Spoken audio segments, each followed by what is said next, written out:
রহস্যময়। বিজ্ঞান সেই রহস্যের জট খুলছে প্রতিনিয়ত। আজ যা অনাবিষ্কৃত তা অবিশ্বাস্যও বটে। আমাদের ডর অনুষ্ঠানে যে ঘটনার মুখোমুখি আপনি হতে যাচ্ছেন তার যুক্তিসিদ্ধ উত্তর নেই। আমরা প্রতিদিনের জীবনে ভয় বা রহস্যকে যেভাবে স্থান দিয়েছি সেভাবেই এই অনুষ্ঠান আপনার কাছে জায়গা করে নিচ্ছে। এই অনুষ্ঠানের কোনো ঘটনাই সার্বজনীন নয়। ডর মানে ভয়। হন্টেড বাই প্রাণ মিস্টার ম্যাঙ্গো ক্যান্ডি।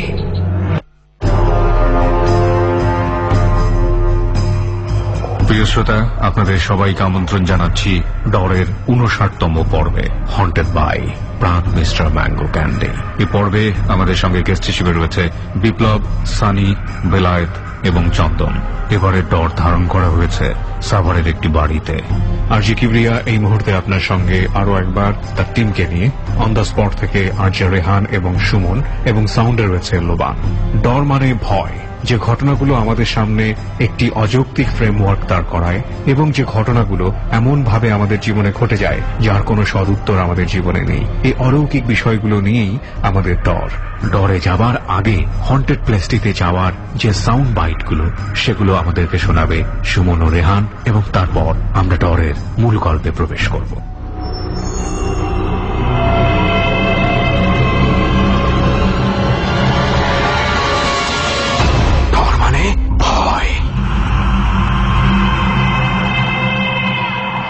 দোস্ত, আজকে জার্নিটা করতেও কেমন জানি লাগতেছে, বুঝছিস? আসলে মানে সাধারণত আমি আর তুই দেখা গেছে অনেক জার্নি করার পর ক্লান্ত হয়ে যাই, কিন্তু আজকে জার্নির শুরুতেই ক্লান্ত। শুধু এখন না, গত কয়েকদিন যাবত এই অবস্থা চলতেছে। আসলে তুই চিন্তা কর, যে এই গাড়িটাতে করে আমরা যাচ্ছি, এই গাড়িটাতেও প্রত্যয় হয়ে বসছে কতবার, আমাদের সাথে গল্প করতে করতেই গেছে। এই গাড়িটাতে আমরা একসাথে গেছি, এবং মানে প্রত্যয় যেদিন মারা যাওয়ার খবরটা পেয়েছিলাম ঠিক এই গাড়িটাতে করেই, আমাদের অফিসের এই গাড়িটাতে করেই আমি গিয়েছিলাম এবং এই গাড়িটাতে করে এসেছিলাম। এবং মানে আসলে এটা ভাবলে না খুবই খারাপ লাগে যে প্রত্যয় আমাদের সাথে নেই, মানে পৃথিবীতেই নেই। আমি আসলে মানে মানে কি বলবো, থ্যাঙ্কস টু গড যে আমি না সত্যি কথা বলতে তো এখনো বিশ্বাস করতে পারিনি। যখন আমি বিশ্বাস করতে পারবো তখন যে আমার কেমন লাগবে আমি এখনো জানি না। I have no idea. গাড়িতে উঠলে এটা মনে হয়, মাইক্রোফোনের সামনে বসলে এটা মনে হয়, এবিসির ধারে কাছে আসলে এটা মনে হয়, কেউ রেডিও শুনতে থাকলেও মনে হয়। যারা প্রত্যয়ের সঙ্গে মিশেছে একবার, মানে মনে হয় না প্রত্যয়কে ভোলার মতো কোনো কারণ আছে, এরকমই একটা ছেলে প্রত্যয়। তো যাই হোক, যেটা ঘটে গেছে সেটা মেনে নেওয়া ছাড়া আর কোনো উপায় নাই, শুধু এতটুকুই মেনে তো নিতেই হয়। স্পেশালি আমাদের মেনে নিতেই হয়। ইফ ইউ রিমেম্বার, যেদিন আমরা খবর পেলাম যে প্রত্যয় ভাই আর নাই, সেদিনও কিন্তু রাত্রে 9টা থেকে 11টা আমি শো করছি। কিছু করার ছিল না আসলে, এখনো কিছু করার নাই। চল, এখনো তো রওনা দিতেই হবে। বেশিক্ষণ লাগবে না বোধহয়, আমরা তো আজকে কাছাকাছি যাচ্ছি সাভারের দিকে, এবং নিজেদের গাড়ি আছে, সো প্রবলেম হবে না। আমরা আই হোপ যে তাড়াতাড়ি পৌঁছে যেতে পারবো। Right. And one more thing, আজকে আগে থেকেই শ্রোতা বন্ধুদেরকে বলে রাখি যে আমরা সাভারে যে বাসাটায় যাচ্ছি, অ্যাজ ইউজুয়াল, যেহেতু এটা একটা পার্সোনাল বাড়ি, আমরা এটা লোকেশন বলবো না। আমরা যাচ্ছি একটা মেসে, সেই মেসের একজন মেম্বার আমাদেরকে দাওয়াতটা দেয়, এবং এই ঈদের সিজন বলেই আমরা হয়তো তার মেস বাড়িটাতে তাকে সহ কিছুটা খালি পেয়ে গেছি। যাই হোক, আরো ডিটেলস না হয় পরে বলি, ধীরে ধীরে আপনারা পুরো বিষয়টা আমরা বর্ণনা করব, আপনাদের কাছে তুলে ধরবো। আপাতত চল গাড়িতে উঠি, আমরা জায়গা মতো পৌঁছে যাই। চল। ঢাকা থেকে গাড়িতে করে আমরা পৌঁছাই সাভারে। যাই হোক, জার্নিটা যত শর্ট মনে করেছিলাম, কিন্তু জ্যামের কারণে এত শর্ট হয় নাই। এটাই তো, সেটাই সমস্যা। মালয়েশিয়া থেকে আসতে 3 ঘন্টা লাগে, এয়ারপোর্ট থেকে আবার যদি তুই মহাখালী যেতে চাস তাও 3 ঘন্টা লাগে। করার নেই।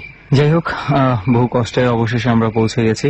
সো দোস্ত, এবার এমনিতেই ক্লান্তি, মানসিক ভাবে সবকিছু মিলিয়ে। তো যাই হোক, মানে চল আমরা ওকে, যারা আছে এক এক করে, আমাদের সাথে আজকে 3-4 জন গেস্ট আছে, সো আমরা এক এক করে তাদের গল্প শোনা শুরু করি। এবং আমাদের আগেই পৌঁছে গেছে আমাদের টিম, এবং সেই সঙ্গে আজকে যারা আমাদের আরো এক্সপিরিয়েন্স শেয়ার করবে আমাদের সাথে। রাইট, আমাদের সাথে বেশ কয়েকজন আছে এবং তাদের সবার এক্সপিরিয়েন্সই আমরা আমাদের থ্রুতে আপনাদের সাথে শেয়ার করব। সো প্রথমে কার কাছে যাব, সুমন তুই বল। আমার মনে হয় আমরা প্রথমে বিপ্লব ভাইয়ের কাছ থেকেই শুরু করি। রাইট, কেমন আছেন ভাই? কেমন আছেন? এই তো ভালো। ওকে বিপ্লব ভাই, আমরা ডট টিমের কাছে যতটুকু শুনেছি আপনার বেশ কয়েকটা ঘটনা আছে, এবং আমি আর রেহান দুজনেই ইন্টারেস্টেড আপনার এই ঘটনাগুলো শোনার জন্য। বিশেষ করে বিপ্লব ভাইয়ের কিছু ঘটনা আমি পেয়েছি, খুব এক্সেপশনাল মনে হয়েছে বাচ্চার ক্ষেত্রে। তো আমরা শুরু করি বিপ্লব ভাই। ফার্স্টে আপনি কোন এক্সপিরিয়েন্সটা আমাদের সাথে শেয়ার করতে চান? আমার বড় ভাইয়ের সাথে যে ঘটনাটা করছে ওইটাই আমি আগে শেয়ার করতে তার চাচ্ছি। আগে একটু বলেন আমাদেরকে যে আপনি কোথায় থাকেন, কি করেন। এটাই জিজ্ঞেস করতে আমি চাচ্ছি। শাহজাদপুর থাকি, ওখানে আর কি বড় হওয়া, আর আমি একটা ব্রডব্যান্ডের ব্যবসা করি আর কি। আচ্ছা, আর আপনার সাথে যে এক্সপিরিয়েন্স গুলো বা আপনার ভাইয়ের সাথে যেটাই হোক সেই ঘটনাগুলো কোথায়? সেটা শাহজাদপুরেরই কোন একটা বিল্ডিং এর ছাদে। ওকে, দ্যাট মিনস আপনি ওই বিল্ডিং এর মানে পরিচয়টা স্পেসিফিক করে বলতে চাচ্ছেন না? জি না। ওকে, ঠিক আছে, আমরা আপনার এই বিষয়টাকে রেসপেক্ট করছি। ওকে, আমরা ঘটনার দিকে চলে যাই যে কি ঘটনা ঘটেছিল। এটা হলো কি গত রোজার ঈদে আর কি, 15 রোজার দিকে আমাদেরই ওই বিল্ডিং আর কি থাকতো 15 তলায়। তো তারা আচ্ছা। 2 বোন ছিল। আপনারা হয়তো শুনছেন যে পাখি ড্রেসের জন্য অনেকে আর কি গত বছর হয়েছিল, সুইসাইড করছিল। এটা একটা ট্রেন্ড হয়ে গেছে, যখন ঈদের মধ্যে এক একটা ট্রেন্ড আসে, ট্রেন্ডি পোশাক আসে এবং ওটাকে কেন্দ্র করে অনেক কিছু এই ধরনের দুর্ঘটনা ঘটে। এটা সেটাই। খুবই দুঃখজনক। তো তার বড় বোন বলতেছিল এটা তো অনেকে আর কি মানে যেটাকে মানে আর কি আমরা বলি Common হয়ে গেছে। Common Okay. হয়ে গেছে। তো তুমি অন্য নিউ আর কি Exceptional কিছু একটা চয়েস try করো। তখন সে বলতেছে যে না আমার এইটাই লাগবে। হুম। তো তার বোন হয়তো বকাঝকা তাকে করছে। তো এর পরের দিনে তার বোন অফিসে চলে গেল। বিকালবেলা সে আসলো, তখন আমরা উপরে ছিলাম, আমরা 2 ভাই উপরে ছিলাম। তো এসে অনেকক্ষণ দরজা নক করছে, খুলতেছে না, ফোন দিচ্ছে, ফোন পিক করতেছে না। তো সে তখন মানে একটা ভয় পেয়ে গেছে ভয় যে পেয়ে গেছে, হ্যাঁ। কি হইলো, কেন ফোন, একটা ঘুমের মানুষকে এতবার কলিং বেল দেওয়া লাগে না, এতটা ফোন দেওয়া লাগে না। তো তখন মানে আমাদের যে কোনো একটা জায়গাতে একটা কমিটি থাকে যে এটার জন্য পরিচালনার জন্য যে কেউ থাকে, তো তাদেরকে আর কি ডাকা হয়েছে যে এরকম আমার ঘরে সমস্যা হইতেছে, আপনারা একটু আসেন। তো তারা আসলো, বললো যে এরকম এরকম সমস্যা কি। তখন আর কি আমি কিছু জানি না, তো আমি তখন নিচে নামবো অফিস থেকে।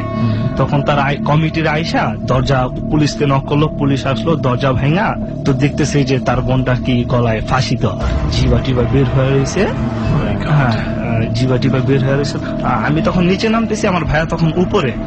তো নিচের যে গার্ডটা ছিল ওরা বলতেছে যে ভাইয়া শুনছেন নাকি আমি কি আপনাদের ওই যে 15 তলায় যে ইয়াটা ছিল ভাড়াইটাকা, তার ছোট বোন তো সুইসাইড করছে। আমি বলি, কেন পাখির ড্রেসের জন্য? আমি বলতেছি এটি তো পাগল চালাইতেছে না, এই ড্রেস না কিনলে কি হইতো। তো এটা করে আমি বের হয়ে গেছি। তো আমার ভাইয়া শুনছে এটা, তো তখন ভাইয়া নিচে নামছে।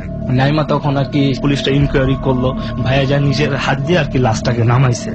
ওইটা চোখ মুখ খুবই মানে ফাঁসি দিলে তো মানুষ কি অবস্থা হতে পারে, অনেকটা মানে মুখ দিয়ে লালা এবং বিভৎস ব্যাপার, সব মিলিয়ে আসলে। ব্যাপার, ঘাড় ভেঙে গেছে। তো আমি আসার পরে দেখতেছি আর কি নামাইলো, পোস্টমর্টমের জন্য লাশ নিয়ে গেল। তো ফাইন, সব ঠিক আছে। তো ঈদের 3 দিন পর আমাদের টাওয়ার তো অনেকেই গ্রামে চলে যায়। আরেকটা কথা বলেন, আমাদের অফিস চলে গিয়ে একেবারে ছাদের উপরে, ওই বিল্ডিং, হ্যাঁ ওই বিল্ডিং এরই ছাদের উপরে। তাদের ফ্ল্যাটটা ছিল 15 তলায়, আর আমাদের অফিসটা হলো একেবারে ছাদে 17 তলায়। অফিসের পরে মানে আমরা কি ওখানে আর কি গাছ পাখিটাকে আর কি আমরা পালি।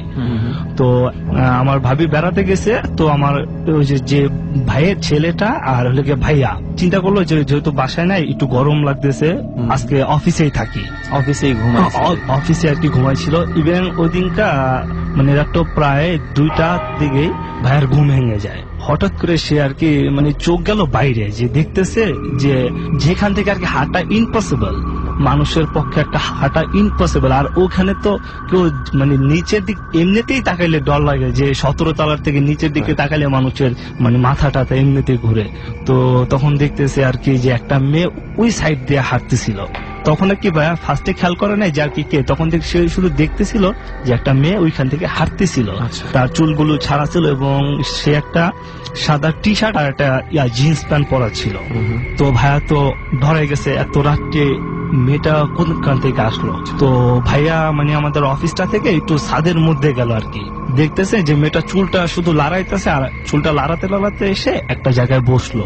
তো বসার পরে ভাইয়া কলেজের পাশে তো একটা ছোট্ট একটা বাচ্চা আছে, এটা তো সে তো আরো ডরাই গেছে। এই কারণে তখন সে যায়া দেখবে যে এতটা টেকে এখান থেকে যদি পড়ে টরে যায় কিনা। তখন কিন্তু ভাইয়ের খেয়াল ছিল না যে তার থাইয়ের দরজা লাগানো, যে আমাদের যে অফিসে যে এখানে আর কি ক্লায়েন্টরা আসে সেই দরজাটা লাগানো, মানে সব তো লাগে, কেউ এখানে আসতেও পারবে না। যদি কেউ ছাদে আসে আমাদের অফিসের গেটটা দিয়ে আসতে হবে। ভাইয়া যায় আর মানে মেয়েটাকে ধরতে নিছে, বলতেছে এই তুমি কে? এটা বলে হাত দিছে, এর মধ্যে মেয়েটা ঘুরা ভাইয়ের দিকে বৃষ্টি ভাবে একটু তাকাইলো, দেখলো যে সেই মেয়েটার জিবাটা বাইর হয়ে রয়েছে, মানে জিবাটা সে কামড় দিয়ে ধরছে। ইভেন তার চোখ দুটো মনে হয় যে চোখে নাই, মানে চোখ থেকে একটু বাইরে, এত বড় বড় হইতেছে, হ্যাঁ বাইর হয়ে আসতেছে। ভাইয়া এটা দেখে অর্ধেক হাত দিয়ে আবার হাত দেয় নাই, তখন সে দেখতেছে যেই মেয়েটাকে সে নিজের হাতে নামাইছে এই আমাদের ওই টাওয়ারে 15 তলায় যে ছিল। মানে আপনি বলছেন যে 15 তলায় যে মেয়েটা সুইসাইড করছিল, হ্যাঁ ঠিক সেই মেয়েটাই। তো তখন তো ভাইয়া পুরো ডরাই গেছে, কিরে এই মেয়েটা এখানে আসলো, তো মারাই গেছে। ইভেন ভাইয়া তখন আর কি খেয়াল করলো যে এটা তো আসলে মানুষ না, এটা হয়তো অন্য কিছু। তো ভাইয়া নিচের দিক তাকালো, দেখলো যে কিছুক্ষণ পড়তে পড়তে মানে হঠাৎ করে আর কি এটা বিনিশ হয়ে গেল।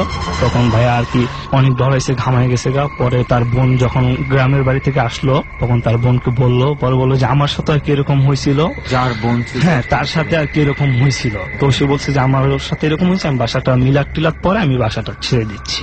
এবং যখন রেহান উনি কিন্তু দেখতে পেয়েছে, তখনও কিন্তু অনেকটা ওই যে এই মেয়েটা সুইসাইড করার সময় যেই অবস্থা ছিল, অলমোস্ট ওই অবস্থা, অলমোস্ট কিন্তু ওই অবস্থাতেই বডিটা দেখতে পেয়েছে। তো এরপরে কি আর আপনার ভাইয়া দেখতে পেয়েছে আর কোনো না? তখন আর কি তারা মিলাদ টিলাদ পড়াই দেওয়ানোর পরে এরপরে রুমে মিলাদ পড়ানো হয়েছে, হ্যাঁ পড়ানোর পরে তারা চলে গেছে। ইভেন তারপর আর ভাইয়ের সাথে এরকম কোনো ঘটনা হয়। মানে আমি বলছিলাম না যে শুরুতে যে আমরা একটু ভিন্ন ধরনের ঘটনা পাবো বিপ্লব ভাইয়ের কাছ থেকে। আই থিঙ্ক কিছুটা হলো ব্যতিক্রম একটা ঘটনা, মানে এরকম জায়গায় এই ধরনের ঘটনা এক্স্যাক্টলি কিছুটা। এবং মানে ঠিক সেই মেয়েটাকেই দেখতে পাওয়া, এবং মানে লাস্ট তার যে অবস্থানটা ছিল সেই অবস্থানেই, মানে শারীরিক ভাবে যদি আমরা বলি যে চোখ কোটর থেকে বের হয়ে আসছে, জিহ্বা বের হয়ে আছে, মানে সে কিন্তু সুইসাইড করার পরে তার এই অবস্থাটাই হয়েছিল, এবং এই অবস্থাটাতেই তাকে আবার দেখতে পায়। আরেকটা বিষয় কি, এই ধরনের ঘটনাগুলো যখন ঘটে, মনে করো একটা মেন্টাল একটা অন্যরকম মানে চিন্তা ভাবনা থাকে। আমি যেই বাসায় থাকি এখন, মানে প্রায় বছরখানেক আগে ওখানে একটা সুইসাইডাল কেস ঘটেছিল। যদিও বিষয়টা ওইভাবে ক্লিয়ার হয়নি, পরবর্তীতে আমরা জানি না আসলে ঘটনাটা কি ছিল। তো যখন আমি রাতের বেলা অনেক সময় অফিস থেকে অনেক রাতে যেতাম, 1টা 2টার দিকে, আমি যখন সিঁড়ি দিয়ে উঠতাম, মানে কেমন জানি গা ছমছম করতো, কিছুই না, কেমন জানি মনে হতো যে এই তো এই বাসায় তো একটা ঘটনা ঘটে গেল কিছুদিন আগে, অন্যরকম কেমন যেন চিন্তা করলে একটা ভারী আবহাওয়া। তো যাই হোক বিপ্লব ভাই, আর কোন ধরনের কোন এক্সপিরিয়েন্স কি আছে? হ্যাঁ, এটা আমার নিজের সাথে আর কি ঘটা, সেম একই প্লেসে। আমাদের ওইখানে টাওয়ার হলো 7টা টাওয়ার, 5 নম্বর টাওয়ারে, এটা হলো গিয়ে 10 তলায়। আমাদের লাইন তো অনেক লাইন, তো অনেক টাইমে বলে যে লাইনটা বন্ধ করে দেন, তো এরকম হয়তো বলছে, আমাদের খেয়াল ছিল না। ইভেন এই যে এই জুন মাসে আমি আর কি ছাদের উপরে থেকে লাইনটা দেখতে পাই যে এই ঘরে তো একটা লাইন আছে। আমি তো ওই ঘরের বিলটা তো নিয়ে নাই, যেহেতু আমি নিজের হাতে আমার বিলটা কালেকশন করি, আমার মনে থাকবেই। তো আমি কার্ডটা দেখলাম যে প্রায় 4-5 মাস যাবত এই ইয়াটার বিল নাই। তো আমি গেলাম যে 4-5 মাসের বিল বাকি আছে, যে বিলটা নিয়ে আসি। এটা হলে গিয়ে 10 তলার। ফার্স্ট যেদিনকে গেছি ওদিনকে আমি কলিং বেল টিপ দিলাম। একটা প্রায় 6-7 বছরের একটা বাচ্চা হবে, আমাকে জিজ্ঞেস করলো যে কাকে চান। আমি বলতেছি আমি ইন্টারনেটের লোক, বিল নিতে আসি, একটু দাঁড়ান আসতেছি। তো মানে দরজাটা খোলা রাখছে, মানে বাইরে দরজার পাশে দাঁড়াইলে তো ঘরে কি আছে না আছে দেখা যায় আর কি। লোকজন একটা হাঁটা চলা গেছে, আলমারি রাখে বা সুকেস টুকেস এরকম কিছু রাখে, যে সিরামিক্সের জিনিস এরকম কিছু দেখলাম না। তো আমি কোনো করি না, আমি ওখানে দাঁড়াই রয়েছি। মানে কি আপনি দেখতে পেলেন মোটামুটি ফ্ল্যাটটা খালি আছে, শুধু একটা বাচ্চাই আর কি করেন খুললো। তো আমাকে ওই বাচ্চাটা রিপেট দিল ঘুরে আসা যে কালকে আসে। আমি বললাম যাচ্ছে ঠিক আছে। আমি পরের দিনও গেলাম, সেম ওই বাচ্চাটাই আসলো। তো সে বললো যাচ্ছে একটু দাঁড়ান। তো আমি 1 মিনিটের মতন দাঁড়ালাম, সে ঘুরে আমাকে আবার বলতেছে যে আপনি কালকে আসেন। তো আমি পরে ওরে বললাম যে তোমার যদি বাসায় কেউ আর কি এরকম আর কি বললাম। মানে আপনি কি বললেন সেটা বুঝিনি, মানে আপনি সিনিয়র কাউকে ডাকতে বললেন? হ্যাঁ সিনিয়র বললাম যে ও বললো যে কালকে আসেন আপনি, মানে ও আর অন্য কোনো কথা বললো না। জাস্ট আমি যখন 3 দিন ওদিনকে আমি বললাম যে আজকে যদি কেউ না আসে তাহলে ওদের লাইনে কাইটা দিব। পরে আবার গেলাম, তো বাচ্চাটা মনে করেন যে আবার আসে দৌড়া কলিং বেল টিপ দিচ্ছে, সেম ওই বাচ্চাটাই আবার এসে দরজাটা খুলছে। আমি বললাম যে আজকে বিলটা দিতে হবে। তো বলতেছে আচ্ছা একটু দাঁড়ান আমি আসতেছি। ঘুরে আইসায় সেই একই কথা যে কালকে আসেন। তাদের সাথে খারাপ বিহেভও করা যাবে না, যেহেতু তারা আমাদের ক্লায়েন্ট। তো আমি বললাম যে আচ্ছা ঠিক আছে, কালকে আসবো। পরে আমি উপরে যা ভাইরে বললাম, পরে ভাই বলতেছে আচ্ছা ঠিক আছে, যেহেতু বলছে একটা ক্লায়েন্ট, ও বলতেই পারে, সমস্যা থাকতেই পারে। আমি পরের দিন যখন গেলাম, সেদিনকার দরজাটা আর কি বন্ধ পেলাম। ওই দিনকে আমি 2-3 বার গেছি, বন্ধ। 3-4 দিন যাওয়ার পরে মানে আমার পুরো মেজাজ গরম হয়ে গেছে। মানে একটা খারাপ লাগে না যে কয়বার যাওয়া যায় একটা লোকের কাছে। পরে আমি নিচে সিকিউরিটি গার্ডের কাছে গেলাম যে মামা, এই যে 10 তলার এত নম্বর ইয়াটা আমি তো বিল পাই, তো আমার বিলটা তো এরকম 5 মাসের বিলটা আটকে রয়েছে, সে তো দিতেছে না। তো সিকিউরিটি গার্ডটা অনেক পুরনো, আমাকে চিনে জানে। পরে ও একবার আমার মুখের দিক তাকাইলো, বললো যে আচ্ছা ঠিক আছে আমি দেখতেছি, দাঁড়ান। ফ্ল্যাটে যারা খালি হয়ে যায় ওইটা একটা এন্ট্রি থাকে যে এই এত নম্বর ফ্ল্যাটটা খালি আছে, ওইটার জন্য টুলেটও আছে লাগানো। তো আমাকে বলতেছে যে আমার মুখের দিক তাকায় কয় তুমি কি ওইটাতেই গেছিলা নাকি, 10 তলার ওইটাই নাকি? আমি বললাম যে হ্যাঁ ওই ফ্ল্যাটটাই। তো বললো যে তুমি ভালো করে দেখো। আমি বললাম আরে আমি তো সব ফ্ল্যাটই তো আমি চিনি। ওইটা তো আজকে 3 মাস যাবত বন্ধ, তুমি ওই ফ্ল্যাটে কাকে দেখো? বন্ধ মানে খালি? খালি। ডর মানে ভয়। হন্টেড বাই প্রাণ মিস্টার ম্যাঙ্গো ক্যান্ডি। বন্ধ মানে খালি? খালি মানে ওইটাতে কোনো লোক। তাহলে ওই বাচ্চাটা?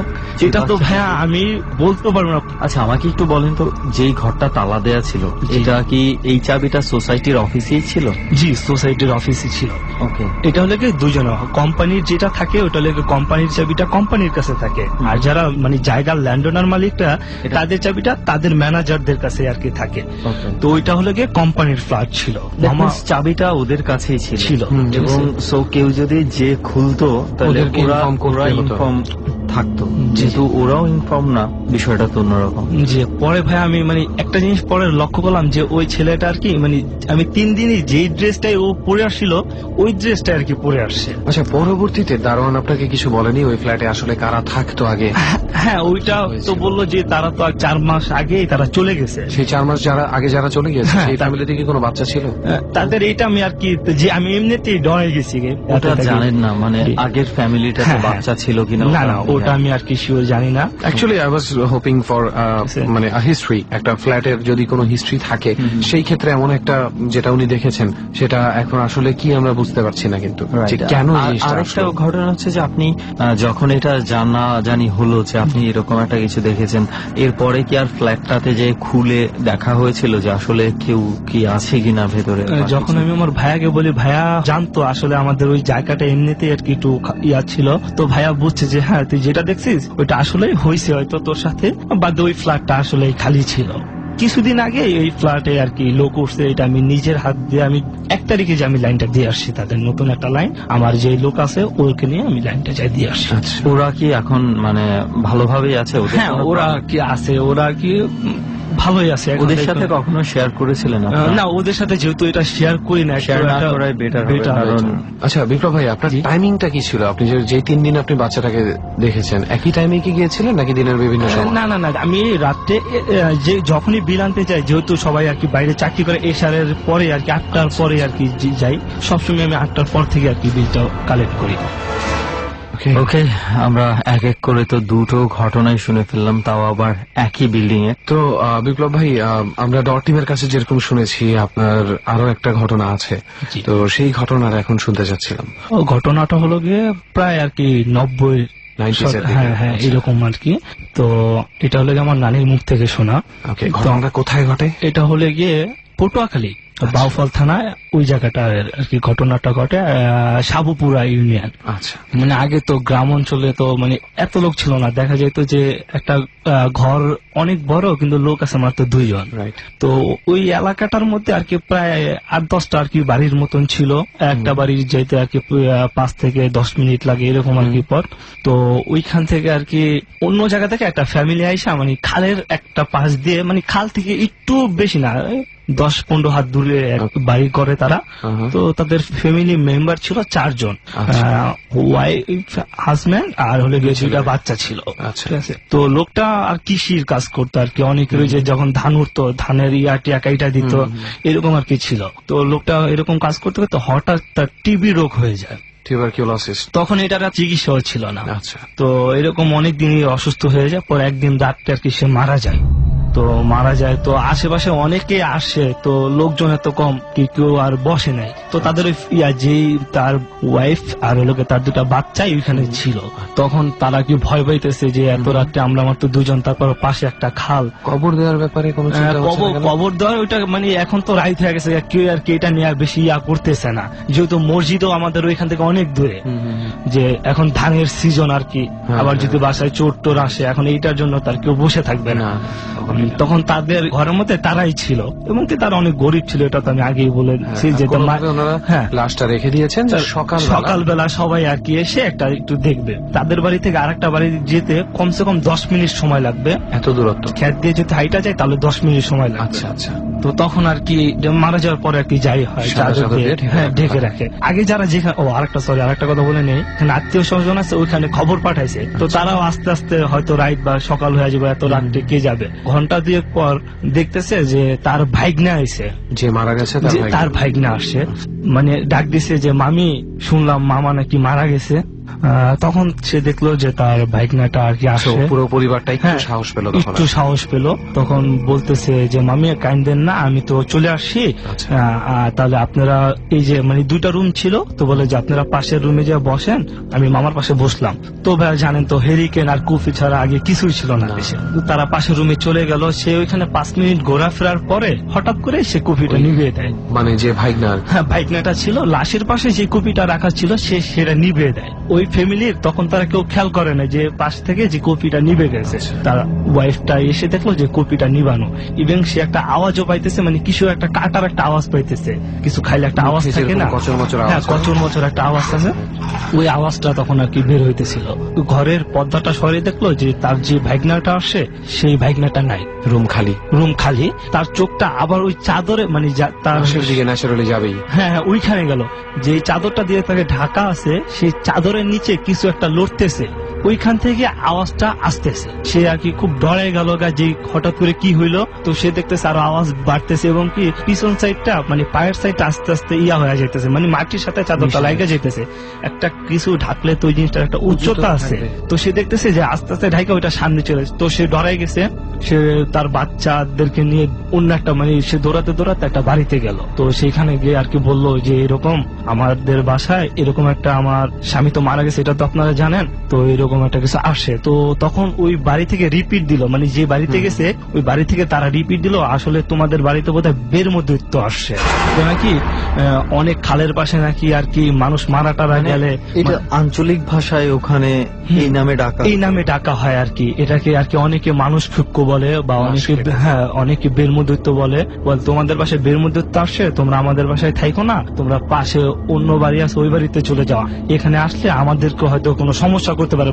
তখন আর ওই বাড়িটা থেকে আবার ওইখান থেকে আবার 10 মিনিট দৌড়াইতে ওই পাশে আর একটা বাড়ি ছিল, ওই বাড়িতে গেল। তখন তাদেরকে বললো যে দেখেন আমাদেরকে একটু বাঁচান, ঠিক আছে, আমাদের এরকম আমার স্বামীর সাথে এরকম আমাদের সাথে এরকম ঘটনাটা ঘটছে, আমাদেরকে একটু বাঁচান। তখন সে বললো যে দেখো আমাদের ঘরে আইসো না, পাশে গোয়াল ঘর আছে, তুমি পারলে ওই গোয়াল ঘরে যা থাকো, ঠিক আছে। তখন আর কি সেই গোয়াল ঘরে তারা যে বসলো, যেহেতু ওখানে একটু আলো ছিল, একটু বসলো।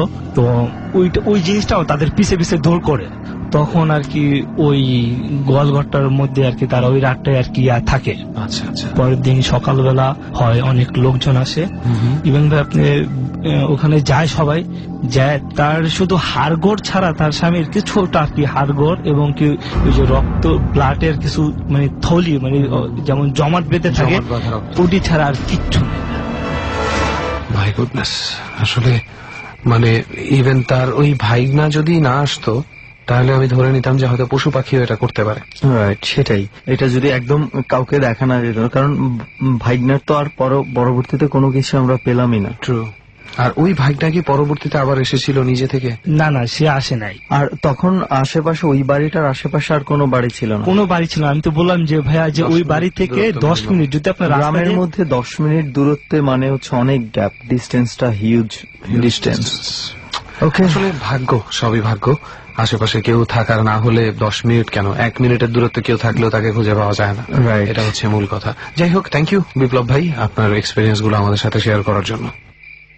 রেহান, চল, আরো একজন আছে অপেক্ষা করছে। এবার আমরা ওনার কাছে চলে যাই, ওনার ঘটনাটা একটু শুনি। প্রথমে একটু নিশ্চয়ই পরিচয়টা জানা উচিত। আপনার কাছ থেকেই জানি আপনার পরিচয়। জি, আমি সানি বলছিলাম, নাটোর মাতনগর থেকে। কোথায়? নাটোর মাতনগর। ওকে, কিন্তু আপাতত আপনি এখন তো ঢাকাতেই থাকেন। হ্যাঁ, ঢাকাতেই প্রধানমন্ত্রীর কাছে job করি। প্রধানমন্ত্রীর কার্যালয়ে আপনি জব করেন। ওকে, তো আমরা ডট টিমের কাছে যেটা শুনেছিলাম যে আপনার বেশ কয়েকটা এক্সপিরিয়েন্স আছে, যে এক্সপিরিয়েন্স গুলো আপনি ডরে এসে শেয়ার করতে চেয়েছিলেন এবং আপনি চান যে সেটা সবাই জানুক। সো আমরা আপনাকে ইনভাইট করেছি, আপনি আজকে আমাদের এই জার্নিতে এত দূরে এসেছেন। আমরা শুরু করি তাহলে। প্রথমে কোন এক্সপিরিয়েন্সটা আপনি আমাদের সাথে শেয়ার করতে চান? আমার ভাবির ঘটনা দিয়ে শুরু করি। ওকে, কত বছর আগের ঘটনাটা? ঘটনাটা 2009 সালে। ওকে, ঠিক আছে, তাহলে একটু শুরু থেকে আমাদেরকে বলেন যে কি ছিল ঘটনাটা। আচ্ছা, ঘটনা 2009 সালে দুপুর 12টা-1টার দিকে ঘটনা। তো আমাদের বাড়ির পাশে একটা ধান ক্ষেত আছে, তো ওখানে স্বাভাবিকভাবে বেড়াটা বা কোনো কিছু দেওয়া ছিল না প্রোটেক্টের জন্য। তো দুপুরের দিকে আমার ভাবি একটু বাইরে আসে, সে দেখতেছে ছাগল ধান খাচ্ছে। তো স্বাভাবিকভাবে সে গেছে ছাগলকে দাঁড়ানোর জন্য। এটা তো নাটোরেই ঘটেছে? হ্যাঁ, নাটোরে, আমার দেশের বাড়িতেই। আচ্ছা, তো ওখানে গেছে তাড়ানোর জন্য। তো তখন আমি বাসায় ছিলাম না, আম্মু বললো যে তাড়ানোর জন্য গেছে, কিন্তু উল্টো করছে কি, ছাগলটা তারা তাড়া করছে। তাড়া করে একবারে বাসার, মানে আমাদের বাসার যে মেইন গেট ওখান পর্যন্ত তাড়া করে নিয়ে আসছে। আসার পরে সে তার ঘরে গেছে, ঘরে যে সে সেন্সলেস হয়ে গেছে, তার জ্ঞান নাই। তখন আমি বাসায় আসছি, দেখি আম্মুরা ভাবির রুমে আছে, তাড়াহুড়া করতেছে। কি ব্যাপার, কি হয়েছে? বলতেছে ও সেন্সলেস হয়ে গেছে। এরকম হঠাৎ করে বাড়ি থেকে দৌড়া আসলো, আসার পরে এরকম সেন্সলেস হয়ে গেছে, অন্যরকম করতেছে, চোখ মুখ লাল হয়ে গেছে, ফুলে গেছে, তারপরে অ্যাবনর্মালের মতো শুরু করে ফেলছে। তারপরে কি ব্যাপার, এরকম কি জন্য হচ্ছে, কি আসার বিষয়? দেখা যাচ্ছে আধা ঘন্টা পরে তার সেন্স ফিরছে, বলতেছে আমাকে তাড়া করছে। ভাবি বলতেছে যে আমাকে তাড়া করছে। কি তাড়া করছে? বলছে আমাকে তাড়া করে নিয়ে আসছে, আমি জানি না, আমাকে তাড়া করে নিয়ে আসছে। আর আম্মা বলতেছে আমি দেখলাম একটা ছাগল তাকে তাড়া করছে। বলছে না, আমি একটা তাড়া করে নিয়ে আসছে, আমার খুবই ভয় লাগছে। এরকম হওয়ার পরে চলতেছে বিকেল, তারপর সে স্বাভাবিক অবস্থায় ফিরে না। এরপর আম্মু বলতে এরকম আমাদের জায়গাটা খুব খারাপ, হয়তো বা কোনো সমস্যা হইতে পারে, এগুলো যারা জিন বা কোনো এফেক্ট হইতে পারে। জায়গাটা খারাপ বলতে আপনি বোঝাতে যাচ্ছেন আপনারা যে এলাকাটার কথা বলছেন, যেখানে আমার বাড়ির পাশে হন্টেড প্লেস, এটা এই ধরনের ঘটনা প্রায় ঘটে? হ্যাঁ হ্যাঁ। আচ্ছা, পরে আম্মু বলতেছে এই জায়গা তো সমস্যা হয়, আবার দেখা যাচ্ছে আমাদের সাথেই পুকুর আছে, পুকুরের মধ্যেও সমস্যা ঘটে মাঝে মধ্যে।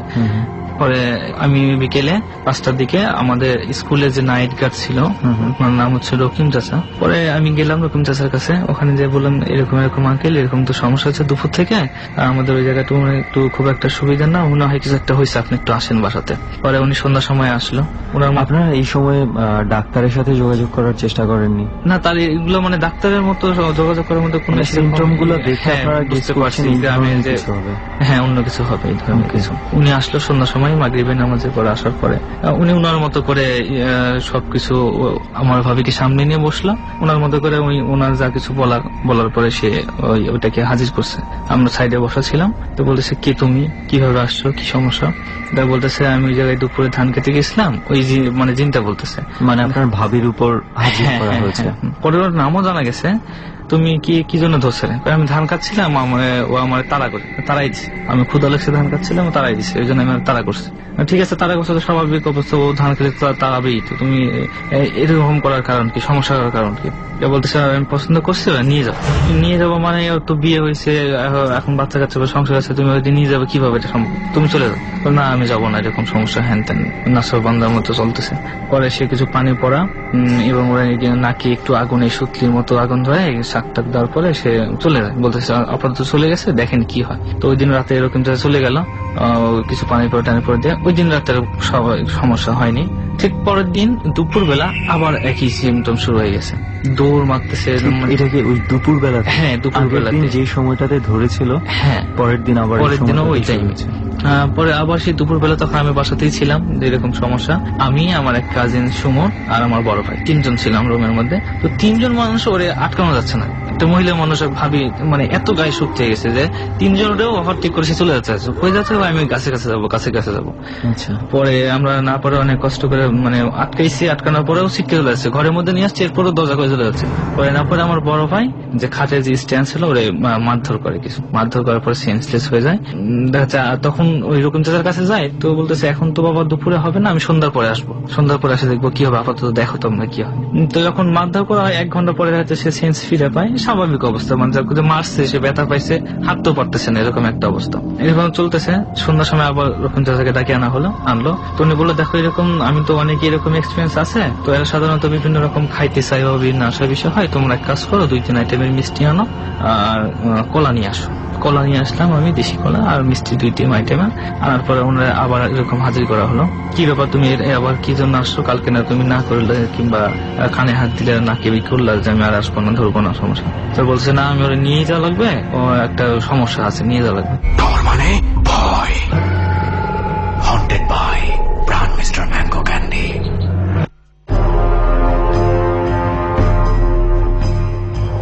ডর শুনছেন আপনি, হন্টেড বাই প্রাণ মিস্টার ম্যাঙ্গো ক্যান্ডি। ডরের রেসিপিটা মনে করিয়ে দিচ্ছি, এবং আমরা বিলিভ করি যারা সত্যিকার অর্থে ডরকে টেস্টের জায়গাতে নিতে চান, ভয় পেতে চান, তারা প্লিজ আমাদের রেসিপিটা ফলো করবেন। প্রথমেই নিশ্চিত হয়ে নিন আপনার রেডিওর ক্রিস্টাল ক্লিয়ার সাউন্ডটি আপনি পাচ্ছেন কিনা, নইলে যে সাউন্ডগুলো আমরা ব্যবহার করি সেগুলো আপনার ভেতরে কোনো ধরনের দোতনা তৈরি করবে না।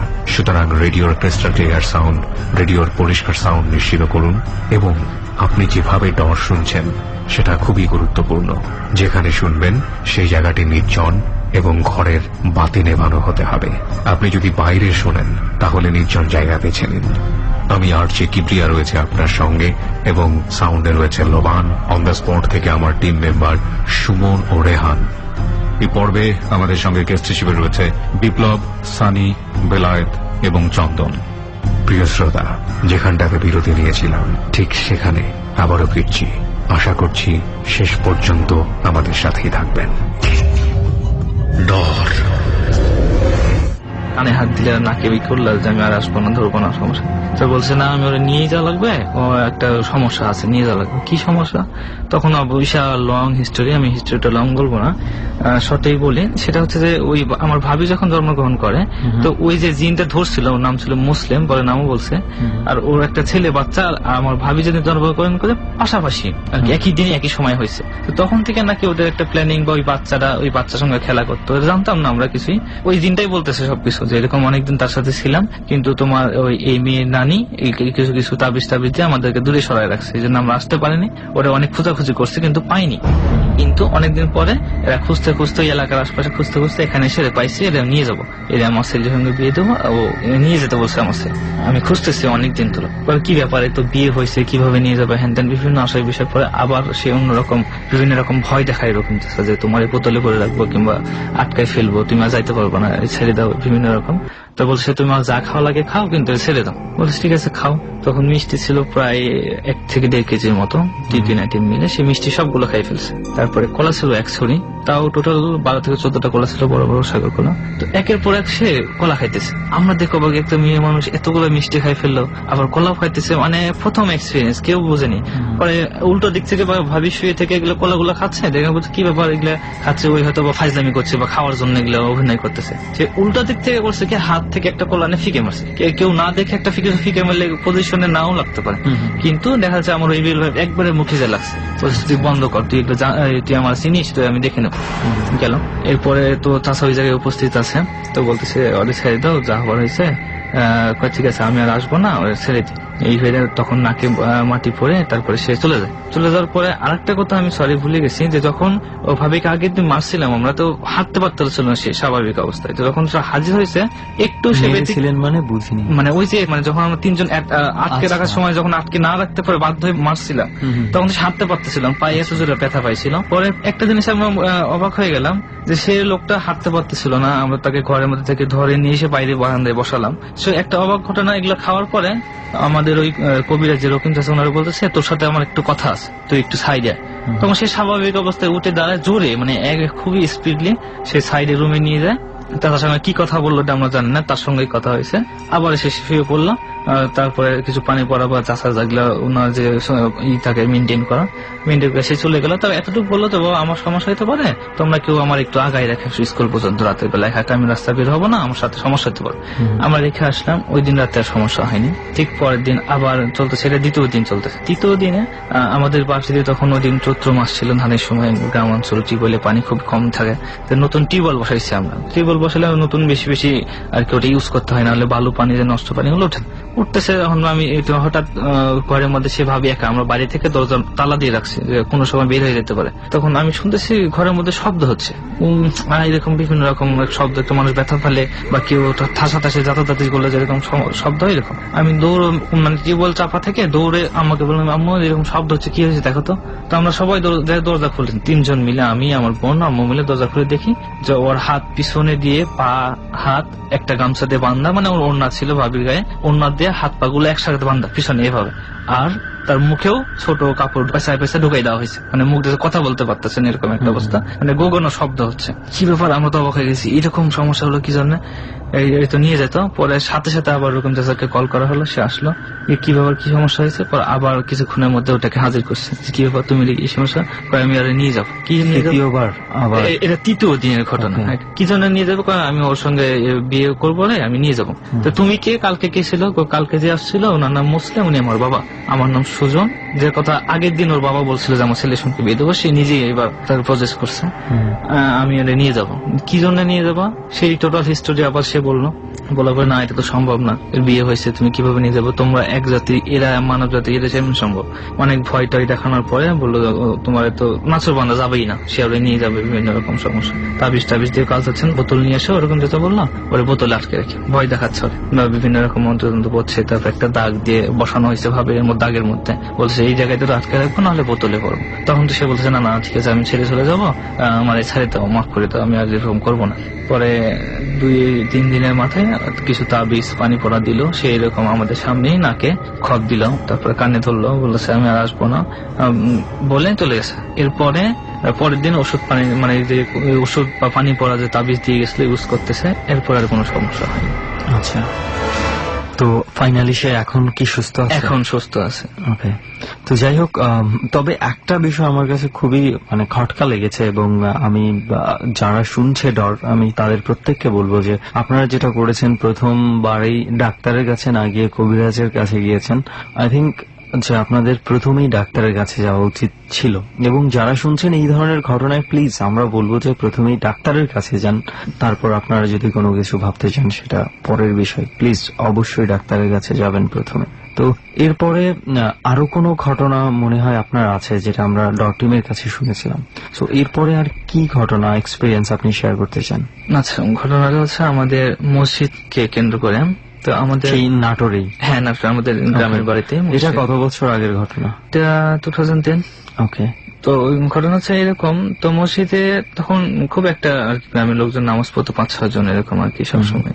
জুমার নামাজ তো সবাই পড়তো, নর্মালি যে ওয়াক্ত নামাজ গুলো বা ফজরের সময় একটু লোকজন কমই হতো। তো ঘটনাতে যখন আমরা ছোট ছিলাম তো শুনছি যে একজন মুয়াজ্জিন ছিল, উনি এট ফার্স্ট মসজিদ যখন শুরু হয় তখন থেকেই সে আছে, ইমাম সাহেব সে প্রথম থেকেই আছে। তো ওনারা বলতো যে মসজিদে নাকি বিভিন্ন রকম সমস্যা হয়, রাতে কেউ থাকে না, আর এখানে একজন জিন আছে যে মাঝে মধ্যেই অনেকেই দেখে যারা রাতের বেলা অনেক এই পথ হেঁটে যায় কিংবা রাতে মসজিদে থাকে, দেখবো তারা দেখছে, এমনকি তার নামও জানে, বলছে যে হাজী মোহাম্মদ মহসিন জিনটার নাম ছিল। তো এরকম থাকে, তো তোমরা কেউ রাতের বেলা এরকম এদিকে আসো না, বা বেশি রাতের মসজিদে নামাজ পড়া ঠিক না। ইমাম সাহেব বলতো আপনাদেরকে? হ্যাঁ, ইমাম সাহেব বলতো। আচ্ছা, তো এরকম স্বাভাবিক অবস্থায় সবকিছু চলতেছে। একবার এই মুয়াজ্জিন সাহেবটা যে কোনো কারণে মসজিদে হয়তো ওই যে তখন ধানের যে সময়টা থাকে বৈশাখ মাসে, তো গ্রাম অঞ্চলে মসজিদে যেমন ধান কালেকশন করা হয়, তো অনেকগুলো ধান কালেকশন হয়েছে, তো মসজিদ একা সেরকম ফাঁকা আশপাশে কিরকম একটাই পরিবেশ, বলছে একজন মসজিদে থাকা ভালো, কোনো সমস্যা ইনকেস। তো মুয়াজ্জিন সে তখন বুঝতো না গ্রামের সেরকম একটা হাফিজ বা মাওলানা ক্যাটাগরি ছিল না, এমনি সব প্রাথমিক অবস্থায় যেত। সে মসজিদের ইমাম সাহেব যেখানে নামাজ পড়ায় পেছনেই ওখানে শুয়ে পড়ছে, রাতের বেলা শুয়ে আছে। সে হঠাৎ আনুমানিক 1-2টার দিকে কে যেন আমাকে পা টেনে মসজিদের কর্নারে নিয়ে রাখলো, তো বললো মাঝখানে শুইস না, সমস্যা হবে, এভাবে তুই টাকার কথা বলে চলে গেছে। আমি আর ভয়ে ওই দিন এরপর থেকে মসজিদে ঘুমাই না। আর মাঝখানে এটা কি আপনাকে নিয়ে গিয়েছিল? না, আমার বলছে সে ঘটনা বলে বলছে, সেই মুয়াজ্জিন বলেছিল উনি মসজিদের মাঝখানে শুয়েছিল, ওনাকে রাতের বেলা ঘুমের মধ্যে কেউ টেনে রেখে গেছে। ওকে, আচ্ছা, পরে চলতেছে এইভাবে। এর পরের বছর তারা ইত্তেকাফে বসে, রমজান মাসে ইত্তেকাফে বসে। তো ইমাম সাহেবটা মারা গেছে এর মধ্যে, তো সে একাই এবার ইত্তেকাফ করতেছে। হঠাৎ রাত 1-2টার দিকে এরকম যে খাবার দিতে আসে, রাতের বেলা মসজিদ থেকে তো বের হয় না, যারা ইত্তেকাফে থাকে খাবার দিয়ে যায়, খাবার দিতে আসছে ফ্যামিলি থেকে। ডাকতেছে কিন্তু মসজিদ খুলে না। মসজিদ খুলে না, তারপর অনেক ডাকাডাকির পরে মসজিদ খুলছে। মসজিদ খোলার পরে সেদিকে অসুস্থ বোধ করতেছে, কি সমস্যা কি আসে বেশি কিছু বলতে পারতেছে না, এরকম একটা অবস্থা সিমটম। পরের দিন সকালে বাসায় নিয়ে যাওয়া হয়। এরপরে টানা তার প্রসাব পায়খানা অনেকদিনই বন্ধ ছিল, ডাক্তারের কোনো চিকিৎসায় কাজে লাগতেছে না, বা কবিরাজও দেখাচ্ছে কেউ বুঝতেছে না। তো একটা কবিরাজ বলছে যে উনি মসজিদে ঘুমাইতেন। হ্যাঁ, মসজিদেই ছিল, এর থেকে বেশি ছিল। মসজিদের যে কোনো একটা আতব বা ওই জায়গায় একটা ভালো জিনিস আছে, কিন্তু ওনার কোনো বেয়াদবি করছে ওনার সঙ্গে, যে জন্য ওনার শাস্তি হয়েছে, একটা শাস্তি দিছে বা ওনার কোনো কিছু একটা করছে। এরপরেও অনেকদিন পরে সে আর কি এরকম অসুস্থ থাকা অবস্থায় মারা যায়, কিন্তু তার রোগটা সারে নাই। সে একবারে শুকাইতে কঙ্কালের মতো হয়ে গেছে, এরকম একটা অবস্থা। যার ফিগার ছিল অনেক সুন্দর একবারে, সেই লোকটা শুকাইতে শেষ পর্যন্ত মারাই গেছে। তো এর মাধ্যমে অবস্থা তখন আমি পড়ালেখার পাশাপাশি দেখা যায় নামাজ পড়ি। তো পরে আমি মুয়াজ্জিনের কাজটাও একটু দায়িত্ব নিই, মাঝে মধ্যে নামাজ পড়ে, তারপরে আজান দিই ফজরের সময়। এই সময় মুয়াজ্জিন নিয়োগ হয়নি তখন। হচ্ছে আমি ফজরের সময় বাসা থেকে বের হয়েছি, যে আমাদের বাসার এলাকাটা খুবই খারাপ ছিল, আশপাশে দেখা যাচ্ছে বিভিন্ন রকম সমস্যা হতো, শুনতাম জানতাম এরকম আর কি। আপনাদের বাসা থেকে কতটুকু দূরে ছিল মসজিদটা? মসজিদটা এই তো খুব একটা বেশি দূরে না, মানে 5-7টা বাড়ির পরে আর কি, খুব পাশাপাশি। তারপরে এরকম চলতেছে। আমি ওরকম একদিন হঠাৎ ফজরের নামাজের সময়, ফজরের আজান দেওয়ার জন্য আমি বের হয়েছি। তো আজান থেকে মিনিমাম আধা ঘন্টা 45 মিনিট আগেই বের হই। মসজিদ সবকিছু লাইটিং করা, তারপরে ঢাকা বা সূরা কিরাত পড়ার পরে আজান দেওয়া হয় ফিক্স টাইমে। তো বের হয়েছি, রাস্তার মধ্যে আমি আয়াতুল কুরসি পড়ে, তারপরে মোবাইলে সূরা এগুলা রেকর্ড শুনতে যাচ্ছি। তো যাওয়া অবস্থা একটা বাঁধছাড় পরে, বাচ্চাদের পাশে একটা তেঁতুল গাছ ছিল, ওইটা এখন নাই। তো ওখানে শুনছি নাকি একজন মুরব্বী দাঁড়ায় থাকে বা বসে থাকে, কখনো সময় এক এক রকম এক এক সিমটম কেউ দেখে। তো আমি দেখতেছি বাচ্চাদের মধ্যে একজন একবারে মাথায় একটা লোক বসা আছে, তার দাড়িটাও অনেক লম্বা ছিল, এবং তার তসবি ধরতেছে, তসবিটা একবারে নিচ পর্যন্ত চলে আসছে, মানে মাটি থেকে তাও 2-3 গজ উপরে আসছে এরকম। পরে উপরে বসে মানে তসবি করতেছে, লম্বা তসবি অনেক। দেখলাম, দেখার পরে সালাম দিলাম, একবার সে নিচে তাকালাম, তাকে আমি দোয়া পড়তেছি সামনে, আমাদের পারিবারিক অবস্থানে পরে মসজিদ সাথে। তো সাইডে ক্রস দিয়ে রাস্তাতে আমি চলে যাচ্ছি। তো আশ্চর্যের বিষয় হলো, যখন আমি মসজিদে গেলাম, যে আমি আগের দিন রাতেও এশার নামাজ পড়ে সবকিছু তালা, লাইট, ফ্যান, সুইচ অফ করে এরপরে মসজিদ থেকে বের হয়ে গেছি, এবং মসজিদের চাবি আমার কাছেই আছে, আর কেউ এর কাছে নাই। আমি ঢুকে দেখি যে মসজিদের ঠিক ওই মাঝামাঝির যে ইমাম সাহেবের পিছনে জায়গাটা, ওইখানে একটা ডিম লাইট জ্বলতেছে এবং ফ্যান চলতেছে, নামাজ পড়তেছে, মনে হচ্ছে কেউ নামাজ পড়তেছে, এরকম একটা অবস্থা। তো আমি যাওয়ার পর এরকম রানিং চলতেছে, আমি কি তালা দেওয়া সবকিছু আমি বন্ধ করে গেলাম। এরপরে এরকম হওয়ার কারণটা কি, আমি যখন দরজা খুলে ভিতরে ঢুকি, এরপরেই একটা গন্ধ পাই, আতরের সুগন্ধ পাই। আমার তখন মনে হয়েছে যে এই জায়গায় তো কোনো সমস্যা হচ্ছে এখন, বা শুনছিলাম এই জায়গায় একটা কিছু আছে বা মসজিদে।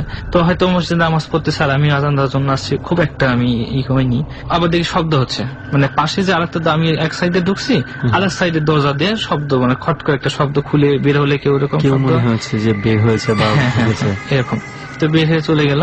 আমি এরকম স্বাভাবিক অবস্থায় সবার সঙ্গে নামাজ টামাজ পড়ে আমরা বললাম যে এরকম ঘটনা আমি দেখছি, আজকে ফেস করছি, তো কি অবস্থা? তো বলছে এরকম স্বাভাবিক হয়, তো তুমি এত একটু আগে আসার দরকার নাই, আজানের কি একটু আগেই আসো, কিংবা দেখা যাচ্ছে পাশের মসজিদে আজান দিলে এরপরে তুমি এসে আজান দাও, বাড়ি তো কাছে, খুব একটা আগে আসার দরকার নেই। এখন পর্যন্ত আমাদের মসজিদে রাতে কেউ থাকে না, এবং অনেকে যখন অনেক রাতে কেউ ওদিক দিয়ে যাইতে দেখে, ধরেছে কেউ ওযু করতেছে কিংবা কেউ নামাজ পড়তেছে, এরকম আসলে কারো মানে মহল্লার কেউ না মহল্লার কিন্তু দেখতে পায় না। হ্যাঁ, মুরব্বী টাইপের লোক। তো এটা ছিল আপনার দ্বিতীয় এক্সপেরিয়েন্স, যেটা আপনি আমাদের সাথে শেয়ার করলেন। তো আর কোনো এক্সপেরিয়েন্স কি আছে যেটা আপনি শেয়ার করতে চান আমাদের সাথে? এখন যেটা বলবো, আমি আপনাকে আগেও বলছিলাম আমাদের বাসায় পাশেই যে পুকুরের ঘটনাটা, যেখানে আমার ভাবির প্রজেক্ট হয়েছিল, পাশে একটা পুকুর ছিল। এখন সেই ঘটনাগুলো বলছেন। তো পুকুরটা নিয়ে অনেক বড় কয়েকটা ঘটনা আছে, এখন পর্যন্ত চলে আর কি, মাঝে মধ্যে এরকম হয়। প্রথম যে বড় ঘটনাটা, এটা 2005-এর দিকে হয়। এর আগে পুকুরটা খুব কমই ইউজ হতো, এমনি মাছ চাষ করতো, খুব কম জেলেরা নামতো। কুরবানির দেশ সময় তো স্বাভাবিক অবস্থায় গ্রাম অঞ্চলে কুরবানি দেওয়ার পরে গরু যে ভুঁড়ি বা উদ্দিষ্ট গুলো পরিষ্কার করা, যে এইগুলো ব্যবস্থাগুলো মহিলা মানুষেরা পুকুরেই করে থাকে সাধারণত। তো ওই পুকুরে করতেছে, হঠাৎ করে পুকুরে অনেক বেশি ঢেউ, সাগরের মতো ঢেউ হচ্ছে, বাতাস হচ্ছে, অনেক বাতাস হয়ে যাচ্ছে, তারপরে ঘূর্ণিঝড়ের মতো এক পর্যায়ে। আশেপাশে বাতাস ছিল নাকি? আশেপাশে না, শুধু পুকুরের মধ্যে চলছে ওই যখন। এবং আর একটা বিষয় হলো যে ওই যে মানে যে কর্নারে এই ভাবির ইফেক্ট অফ পয়জনটা হয়েছিল, ওই পাশে যে বাড়ি যেগুলো ছিল, ওই বাড়ির লোকজনগুলো ওই কর্নারে কাজগুলো করতেছিল, ধোয়াধুয়ি করছিল গরু এইগুলা। তো এরকম অবস্থায় দেখে ওই জায়গা থেকে ঢেউটা উঠে, এবং পুরো পুকুর আস্তে আস্তে ঢেউটা হয়। এরপরে ঘূর্ণিঝড়ের মতো বাতাসে পুরা পুকুরের এরিয়াটা ঘূর্ণা দেওয়ার পরে পাশে একটা তাল গাছ ছিল, তাল গাছে ওখানে যে স্টপ হয়ে যায়। আর একটা কথা এটা একটু জিজ্ঞেস করি যে পুকুরের পানির মধ্যে কি কোনো ঘূর্ণি পাকের মতো হয়েছিল? হ্যাঁ, ওই ঢেউ হওয়ার পরে ওই পাকের মতো হওয়ার পরে ঘূর্ণিঝড়টা বাতাসে আর কি পরিণত হয়েছিল তখন। আচ্ছা, একটা জিনিস এখানে আছে, আপনি বলছেন 2005 সালের দিকের ঘটনা, ঠিক ওই সময়ে পত্রপত্রিকায় বা কোথাও কি দেখেছেন আপনি যে কোনো জায়গায় ভূমিকম্প হয়েছে বা সুনামির কোনো কিছু খোঁজ খবর পাওয়া গেছে? না, কোনো কিছু কি? কারণ আমরা যেটা জানি যে 2004 সালে একটা অনেক বড় ধরনের একটা ভূমিকম্প হয়েছিল, যেটার ফলে একটা সুনামিও হয়েছিল, লাখ লাখ লোক মারা গিয়েছিল, যে শ্রীলঙ্কাতে, বাংলাদেশে খুব একটা ইফেক্ট আসেনি। কিন্তু ভূমিকম্প যদি হয় সেক্ষেত্রে পুকুরের পানি এভাবে কিন্তু মানে ঢেউয়ের সৃষ্টি হয়ে যায় অনেকটা, যে যেরকম 2004 সালের ঘটনায় বাংলাদেশের অনেক পুকুরে, ইভেন ঢাকা শহরের অনেক পুকুরে ওই ধরনের ঘটনা ঘটেছে। সো আমি জানি না যে পুরো ঘটনাটা আদৌ কি ভৌতিক কোনো কিছু নাকি এটা জিওলজিক্যাল কোনো কিছু বিষয় হতে পারে। ঠিক আছে সময়, কিন্তু পাশেও তো আরো 2টা পুকুর ছিল। আচ্ছা, ওই 2টাতেও হ্যাঁ, ওকে, দিস ইজ দ্য পয়েন্ট। হ্যাঁ, ওই 2টা পুকুরেও তো এই সমস্যাগুলো হয়। ওইখানে কোনো ধরনের কোনো কিছু না, কোনো ধরনের কিছু হয়নি, কিন্তু শুধু ওই জায়গাতেই। আচ্ছা, পরে আমি আরেকটু বলি নাই আপনাকে আগে, এবং আমি যতদূর জানি আমাদের এলাকা নাকি আগে একটা হিন্দু এলাকা ছিল বা কুমার পরিবারটা থাকতো। এর কিছুদিন পরে আমরা পুকুর মাটিও কাটছিলাম, তো মাটির অনেক ধরনের জিনিসপত্র, মাটির যে বাসন টাসন গুলো ছিল আগের আমলের, ওগুলো পাওয়া গেছে।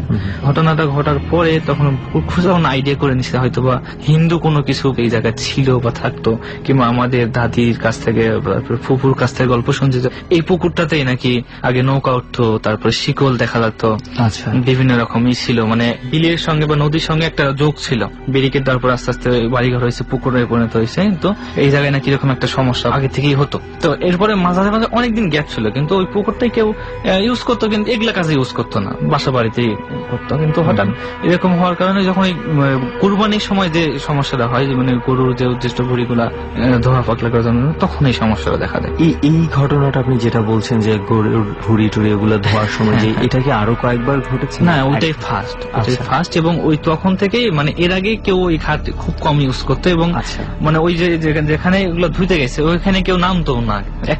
আগে এগুলো ধুইতো না, শুধু প্রথম ধুতে গিয়েছে। হ্যাঁ, এবং আগে যে বললাম যে হিন্দু সম্প্রদায় ছিল, ওদেরই একটা গড়া একটা ঘাট ছিল, মানে ইটির আগে এসে পুরোনো ছোট ছোট চারকোনা ইটগুলা ছিল, যে সিস্টেমের যে ঘাটগুলো, ওই ঘাটেই সবাই করতো, কিন্তু ওই জায়গায় কেউ ইউজ করতো না। কিন্তু ওইবার ওই বাড়ির পাশে, মানে ওইটা সহজ মনে করছে ওরা, হয়তো যে ওদের বাড়ির ক্ষেত্রে এই সাইডটা সহজ, এখানেই আমরা ধোয়া পাকলা করি।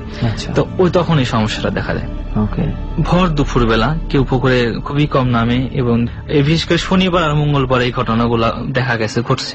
ওই জায়গা থেকে এরকম পানি ঢেউ হচ্ছে, তারপরে ঘূর্ণিঝড়ের মতো উঠে চলে যাচ্ছে দিনের বেলা, এই ভর দুপুরে। কিংবা দেখা যাচ্ছে একটা মাথার মতো উঠে মাথা লাগা দিচ্ছে, চুল দেখা যাচ্ছে, শুধু মাথা দেখা যাচ্ছে না, এরকম আর কি ঘটনাগুলো ঘটছে পুকুরের মধ্যে। আচ্ছা, আপনি যেটা বললেন যে মাথা দেখা যায়, কি বড় মাথার মতো উঠে, এই ঘটনাটা কি? এই ঘটনা শুনছে আমার আম্মুর কাছ থেকে, সে নিজে বলছে। তো সে তার যখন বিয়ে হয় ওই এলাকাটা, তখন শুনছি যে জঙ্গল ছিল, বিভিন্ন রকম বেত গাছ বা চিতাবাগও দেখছি, এবং তখন ওই পুকুরটা টোটালি ইউজ হতো না, একবার কচুরি পানায় ভরা থাকতো। দেখা যাচ্ছে কেউ মাছ ছাড়লে মাছ দেখা যাচ্ছে অনেক বড় মাছ হয়ে গেছে, কেউ জানতো না যেখানে মাছ হয়ে গেছে, এরকম একটা ইউজ হতো না। তো তখন আস্তে আস্তে মানে যখন একটু স্বাভাবিক অবস্থায় হয় বা পরিবর্তন হয়, তখন পুকুরটাতে মাছ চাষের জন্য পরিষ্কার করা হয়, সবকিছু কচুরি পানা পরিষ্কার করা হয়। এর কিছুদিন পরে আম্মু বিয়ে হয়ে আসে। তো আম্মু বলে তখন আম গাছ ছিল, আমের সিজনও ছিল তখন, আম বাগানে যে আম পাকছে কিনা কিংবা আম পড়ছে, এরকম একটা দুপুরের টাইমে, তখন গাছের ছায়া ছিল, বাতাস হচ্ছে, এই অবস্থায় গেছে ওই জায়গায় দেখার জন্য যে কি অবস্থা। এবং ওর পাশেই নাকি একটা কাকি ছিল হিন্দু সম্প্রদায়ের, ওনার বাসিটা একটু পাশে, উনি ওই জায়গায় গরুকে নিয়ে আসছে ওই ঘাস পাতা পাতা গুলো খাওয়ানোর জন্য। তো দুইজন এরকম গল্প করতেছে, আম্মা আর পাশের বাড়ির ওই কাকিটা। হ্যাঁ, এখন আম্মা একটু সাইডে ছিল, বলেছে কাকি তুমি কি করো এই জায়গায়, কি জন্য আসছো, বা আমি তো নতুন, কি আসে বিষয়ে জানার জন্য গেছে, জাস্ট আলাপ করছিল। হ্যাঁ, আম্মা বললাম জানার জন্য গেছে, যে তারা তো পুরাতন লোক এই জায়গার, ওরাই ভালো জানো। তো হঠাৎ করেই দেখে ওই পুকুরের ওই কর্নারটাতে আম গাছটা, এই পাশে আম, মানে ত্রিভুজের মতো আর কি জায়গাটা অবস্থান।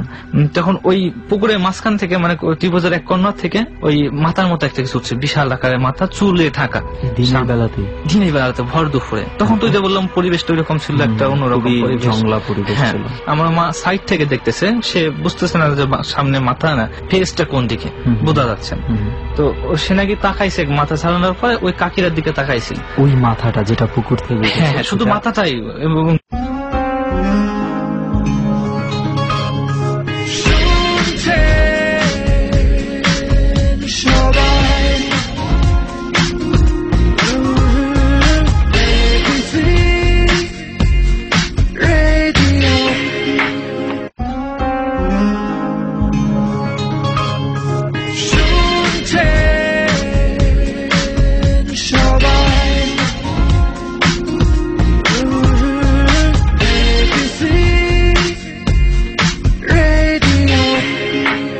বড় আকৃতির মাথা, বলতেছে অনেক বড়। সেখান থেকে তাকিয়েছিল ওই আপনার কাকির দিকে। কাকির দিকে, হ্যাঁ বলেছে কাকির দিকে তাকিয়েছিল। কাকি এখন পরে ভয়ে বলছে, মা তুমি এদিকে চলে যাও, তোমাকে পরে আমি সবকিছু বলবো না, তুমি এইদিকে আসো না। তাই সে বাড়িতে চলে যায়।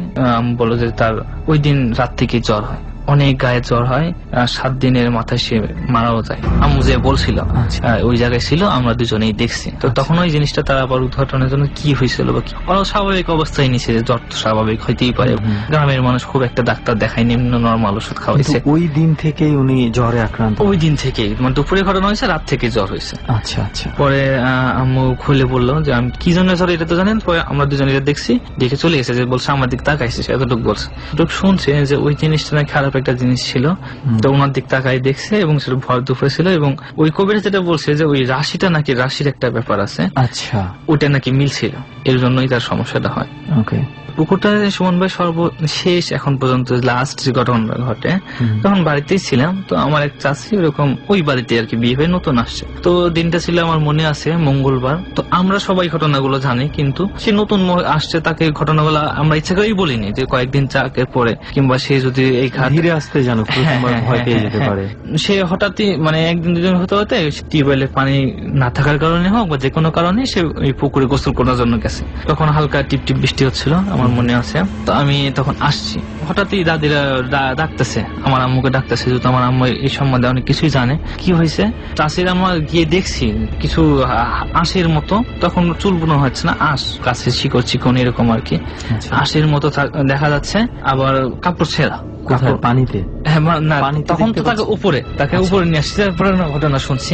ওনাকে কি অবস্থায় পেয়েছেন আপনি? ওনাকে পেয়েছি, ওনার বাসার লোকজন উদ্ধার করছে, যে চিল্লাচ্ছিল পুকুরের মধ্যে, আমাকে কে যেন টানে, আমাকে উপরে নিয়ে চলো, উপরে নিয়ে চলো। শুনে সবাই দূরে গেছে। হ্যাঁ হ্যাঁ, এরপরে আমরা গেছি। এরপরে তারপরে কি হয়েছিল, দাদি এরকম পুকুরে গোসল করতে গেছি, বৃষ্টি হচ্ছে। আমি বললাম আমিও তো আপনি গোসল, মানে তখনও পুকুরে নামি নাই, জাস্ট হাত মুখ ধুচ্ছে, যেরকম অবস্থায় দেখি আমি বাজার থেকে আসছিলাম, দেখে বাসার মধ্যে গেছি। এর মধ্যে এই ঘটনাগুলো ঘটে গেছে।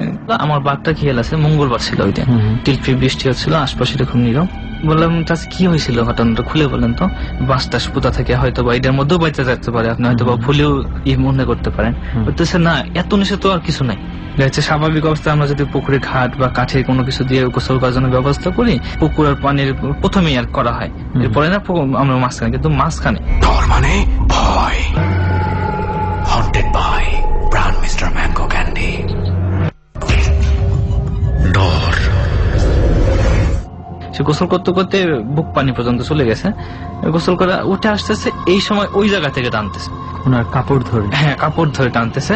আমি একটা জিনিস একটু ক্লিয়ার হই, ধরেন একটা আছে যে আপনি হয়তো কাপড়টা কোনো জায়গায় পেঁচিয়ে গেছে, উনি ওঠার সময় টান অনুভব হচ্ছে, মনে হচ্ছে যে কেউ ধরে টানতেছে, এরকম নাকি ঘটনাটা এরকম ছিল যে কাপড় ধরে যদি কেউ টানতে থাকে কন্টিনিউয়াস, এটা কিন্তু একটা বোঝা যায়। আর কোনো কিছুর সাথে আটকে থাকলেও বোঝা যায়। আটকে থাকলে হচ্ছে যখন আমরা টান দিব তখন বিপরীত দিকে আরেকটা টান পাবো, কিন্তু ঘটনা হচ্ছে যে আরেকটা যদি কেউ কন্টিনিউ টানতে থাকে, এটা কিন্তু আবার অন্যরকম বোঝা যাবে যে ওই দিক থেকে কেউ টানতেছে। হ্যাঁ, রাইট। তো ঘটনাটা কোনটা ছিল, নিচে থেকে কেউ টানছে বারবার? কারণ তখন তো বললাম, তখন তো পুকুরে মাছ টাছ চাষ করতো, জেলেরা জালও টানতো। তো ওই যখন বুক পানে ওই জায়গায় তো মানে খাটলাটা ছিল না, ছিল একবারে উপরে। তো ওই জায়গায় তো কোনো কিছু বাঁশ বা কোনো কিছু পুতারও কোনো ব্যবস্থা নাই, কারণ জেলেরা ওই দিক দিয়ে মাছ টানে, জাল টানে, কোনো কিছুই বাঁধে না, তাদের সমস্যা হয় না, জায়গাগুলো ফ্রি থাকে। তো তো তখন বলতেছে টানতেছে, আস্তে আস্তে আমি উপরে আসি আমার নিচে টানে নিয়ে যাচ্ছে, এরকম একটা অবস্থা। আমি সেরকম মাছ টাছের মতো মনে হয়েছে, আপনি হাত দিছিলেন নিচে যে হয়তো কোনো মাছ, আমাদের জানা মাঝে এরকম বড় মাছও নাই পুকুরে, আপনি কাপড় ধরে টানবে, মানুষের কাপড় ধরে টানবে। ওই না আমি হাত দিছি কিন্তু হাত বুঝতে পারতেছি না। যখন আমি আস্তে আস্তে উপরে চলে আসি টানের গতিটা একটু বাড়তেছে, মানে জরুরি টানতেছে। পরে সে না পেরে হাত দিছে পায়ে, যে কি টানতেছে। তখন তার কাছে মনে হচ্ছে চুল, চুল যেরকম মাথার চুল পেঁচাইলে পায়ের সাথে যেরকম হয় এরকম বিভিন্ন রকম আশটাস হইতেও পারে, ভালোভাবে দেখছেন তো? না মনে হয়েছে কেউ মাথার চুল পেঁচাইয়ে টানলে যেরকম হয় এরকম টানতেছে, মানে চুল দিয়ে পেঁচাই টানতেছে এরকম। এক পর্যায়ে সে হাতও দিছে, তখন মনে হয়েছে কেউ মানে হাতের বড় বড় নখের মতো মনে হয়েছে তার কাছে। এখন আরো উপরে আসছে, হাঁটু বানিয়ে চলে আসছে, তখন নখের মতো মনে হচ্ছে যে বড় বড় নখ তার ধরছে। এমনকি পায়ে দাগও দেখছি, পায়ে নখের দাগ আপনারা দেখেছেন? হ্যাঁ, রক্ত বের হচ্ছে, একটু হালকা টানের মতো আছে পায়ে, দাগ দেখছি, এবং কাপড় একটু ছেঁড়া পাইছি। তো বলছে ছেঁড়া ছিল। পরে দাদি তো অনেক বকাবকি করলো, আগের মানুষে তুমি গেছো কিছু নতুন মানুষ ওই জায়গায়, তারপর দুপুরবেলা এরকম তুমি আর যাবে না, সমস্যা হইতেই পারে। পরে আমরা স্বাভাবিক অবস্থায় দাদিরা আমার আম্মুরা যেটা আলোচনা করে বুঝলো যে ওইটা ওই জিনিসটার কাজই যেটা এর আগে তারা দেখছে, তারা দেখেছিল, এবং যে একজন মহিলা মারাও গেছে। হ্যাঁ হ্যাঁ, মহিলা অনেক আগে, কিন্তু তারা জানতো, তারা তো আগের মানুষ। কিন্তু সর্বশেষ এই ঘটনা, সর্বশেষ ঘটনাটা পুকুরটা এখনো কি অনেকটা পরিত্যক্ত অবস্থাতেই থাকে? না, এখন ইউজ হয়, কিন্তু গোসল খুবই কম করে সবাই, এবং এই বারগুলাতে এবং ইউজ করে, কিন্তু একটু সাবধান হয়ে ইউজ করে। তো ওকে, আপনার এত দূরে এসে আপনার এই ঘটনাগুলো শেয়ার করেছেন আমাদের সঙ্গে, এবং বিশেষ করে এই পুকুরের ঘটনাটা আমি যখন শুনছিলাম আমার একটা পর্যায়ে মনে ছিল যে কোথায় যেন হয়তো বা আমি কিছু লজিক খুঁজে পাবো, কিন্তু যখন আপনি বললেন যে সেম সময়ে এই পুকুরে উতাল পাতাল হচ্ছে অথচ পাশের পুকুরগুলো একদম নীরব, কোনো ধরনের কোনো কিছু চিহ্ন নাই, না, বিষয়টা আসলে অস্বাভাবিক। আর আরেকটা বিষয় যেটা পুকুর থেকে আপনি বলেছেন যে উঠে মাথার মতো কিছু একটা তাকিয়েছে, জাস্ট এইটা যদি একবার ইমাজিন করা যায়, একবার যদি ইমাজিন করে এই দৃশ্যটা, ডেফিনেটলি ভয়ে গায়ের পশম দাঁড়িয়ে যাবে। হ্যাঁ, ওকে, অনেক ধন্যবাদ স্বামী ভাই আপনার এই এক্সপিরিয়েন্স গুলো আমাদের সাথে শেয়ার করার জন্য। আপনাকে ধন্যবাদ। ওকে, এই মুহূর্তে আরো একজন আছে আমাদের সঙ্গে যিনি তার এক্সপিরিয়েন্স গুলো শেয়ার করবেন। সো রেহান, চল আমরা তার কাছেই চলে যাই। প্রথমে ভাই আপনার নামটা একটু জানতে চাই আমরা। আমার নাম মোহাম্মদ বেলায়েত হোসেন। ওকে, আপনি কোথায় থাকেন এবং কি করেন? আমি থাকি বরপা এলাকায়। আমি লেখাপড়াও করি, পাশাপাশি একটা ব্যবসা করি। আচ্ছা, ওকে বেলায়েত ভাই, তাহলে আমরা সরাসরি আপনার ঘটনার দিকে যাই, যে কি ধরনের ঘটনা আপনি আপনার লাইফে মানে দেখেছেন বা আপনার আশেপাশে ঘটেছে, তো সেগুলো আমরা একটু শুনতে চাই। জি, প্রথমে আমি আমার মাকে নিয়ে একটা ঘটনাটা শেয়ার করতে চাই। প্লিজ। কবের ঘটনা এটা? কতদিন আগে ঘটেছে? এটা প্রায় আরো 1-2 বছর আগের ঘটনা। কোথায় ঘটেছে এটা? ঘটনাটা ঘটছে রূপসী এলাকা। আচ্ছা, তখন আমাদের বাসা রূপসী ছিল। যখন রূপসী থাকতাম, আমার মা আমাকে আর আমার বোনকে ঘুম থেকে উঠাইতো, ডাক দিয়ে উঠাইতো, তারপরে বলতো যে নামাজ পড়তে, ওনার সাথে জিকির করতে। মানে একটা মানুষ যখন কথা বলে স্বাভাবিকভাবে, ওই স্বাভাবিক কথাটাও বোঝা যায়, আর যখন কোনো প্যারানরমাল জিনিস তার উপর ভর করে ওই কথাটাও বোঝা যায়। আচ্ছা, তখন ওনার সাথে ওনার কথা মতো চলতাম, নামাজ পড়তাম, ওনার সাথে রাত্রে 3টা বাজে 2টা বাজে ওইটা জিকির করতাম। তারপরে উনি আমাদের অনেক কথা বলতো যে অন্য কোনো খারাপ জিন তোদের ক্ষতি করতে পারবে না, তোদের আমি দেখে রাখি সব সময়। মানে আমি বুঝলাম না, তার মানে কি আপনার মার উপর কোন ধরনের কোনো কিছু জিনের মানে সাথে যে কোনো একটা ভালো জিন আছে? আচ্ছা, সেটা ছিল আপনার মায়ের সাথে ছিল। আপনারা ধারণা করতেন যে এই ধরনের কথাগুলো আপনার মায়ের মাধ্যমে ওই জিনই আপনাদেরকে বলছে? হ্যাঁ। ওকে, তারপর এইভাবে মানে 1-2 বছর কাটে গেছে, এবং স্বাভাবিকভাবে কথা বলতো, সব সময় নামাজের কথা বলতো, কোরআন শরীফ পড়তে বলতো, সব সময় ওনার কথা মতো চলতাম। তারপরে একদিন রাত্রে মা 3টা বাজে ডাক দিচ্ছে, ডাক দেওয়ার পর বলছে যে ওনার সাথে জিকির করতে। তখন আমাদের চোখের মধ্যে তখন ঘুম ছিল আর কি। আচ্ছা, যার কারণে রাইগা বলছি যে কিসের জিন টিন আসছে। এই কথা বলার পর আমাকে মানে শরীরের যত জোর আছে, শরীরের জোরে একটা থাপড়া মারছে। আপনার মা? আমার মা। ওকে, তারপর মানে আমি আর কিছু বলি নাই, ভয়ে মার সাথে জিকির করছি। জিকির করতে করতে কখন ঘুমাই গেছি মানে নিজেও বলতে পারবো না। এইভাবে অনেকদিন চলে গেছে। চলে যাওয়ার পর আমাদের রূপসী বাসা থেকে মানে বরপা চলে যাবো আর কি। তার বরপা চলে গেছি। বরপা চলে যাওয়ার পর রূপসী যেমন হইতো বরপাও তেমন হইছে, তেমন মানে কথাবার্তা ভালোই বলছে। তারপর আমার খালা নানি ওদের কথা বলতো যে ওদের বাসায় এমন, তোর নানারে দেখে আসছি এইমাত্র, এসব কথা বলতো। বলার পরে এমন ভাবে যাইতেছে বরপা বাসায় গেছি, 3-4 মাস হয়ে গেছে। আমার বোনের বিয়ের কথা চলতেছে, মানে আমার খালারাই আমার বোনের বিয়ের মানে ব্যবস্থা করছে। আমার মার অনেক আশা ছিল বা ইচ্ছা ছিল যে মেয়ের বিয়ে হইব, একটা ভালো ছেলের কাছে বিয়ে হইব।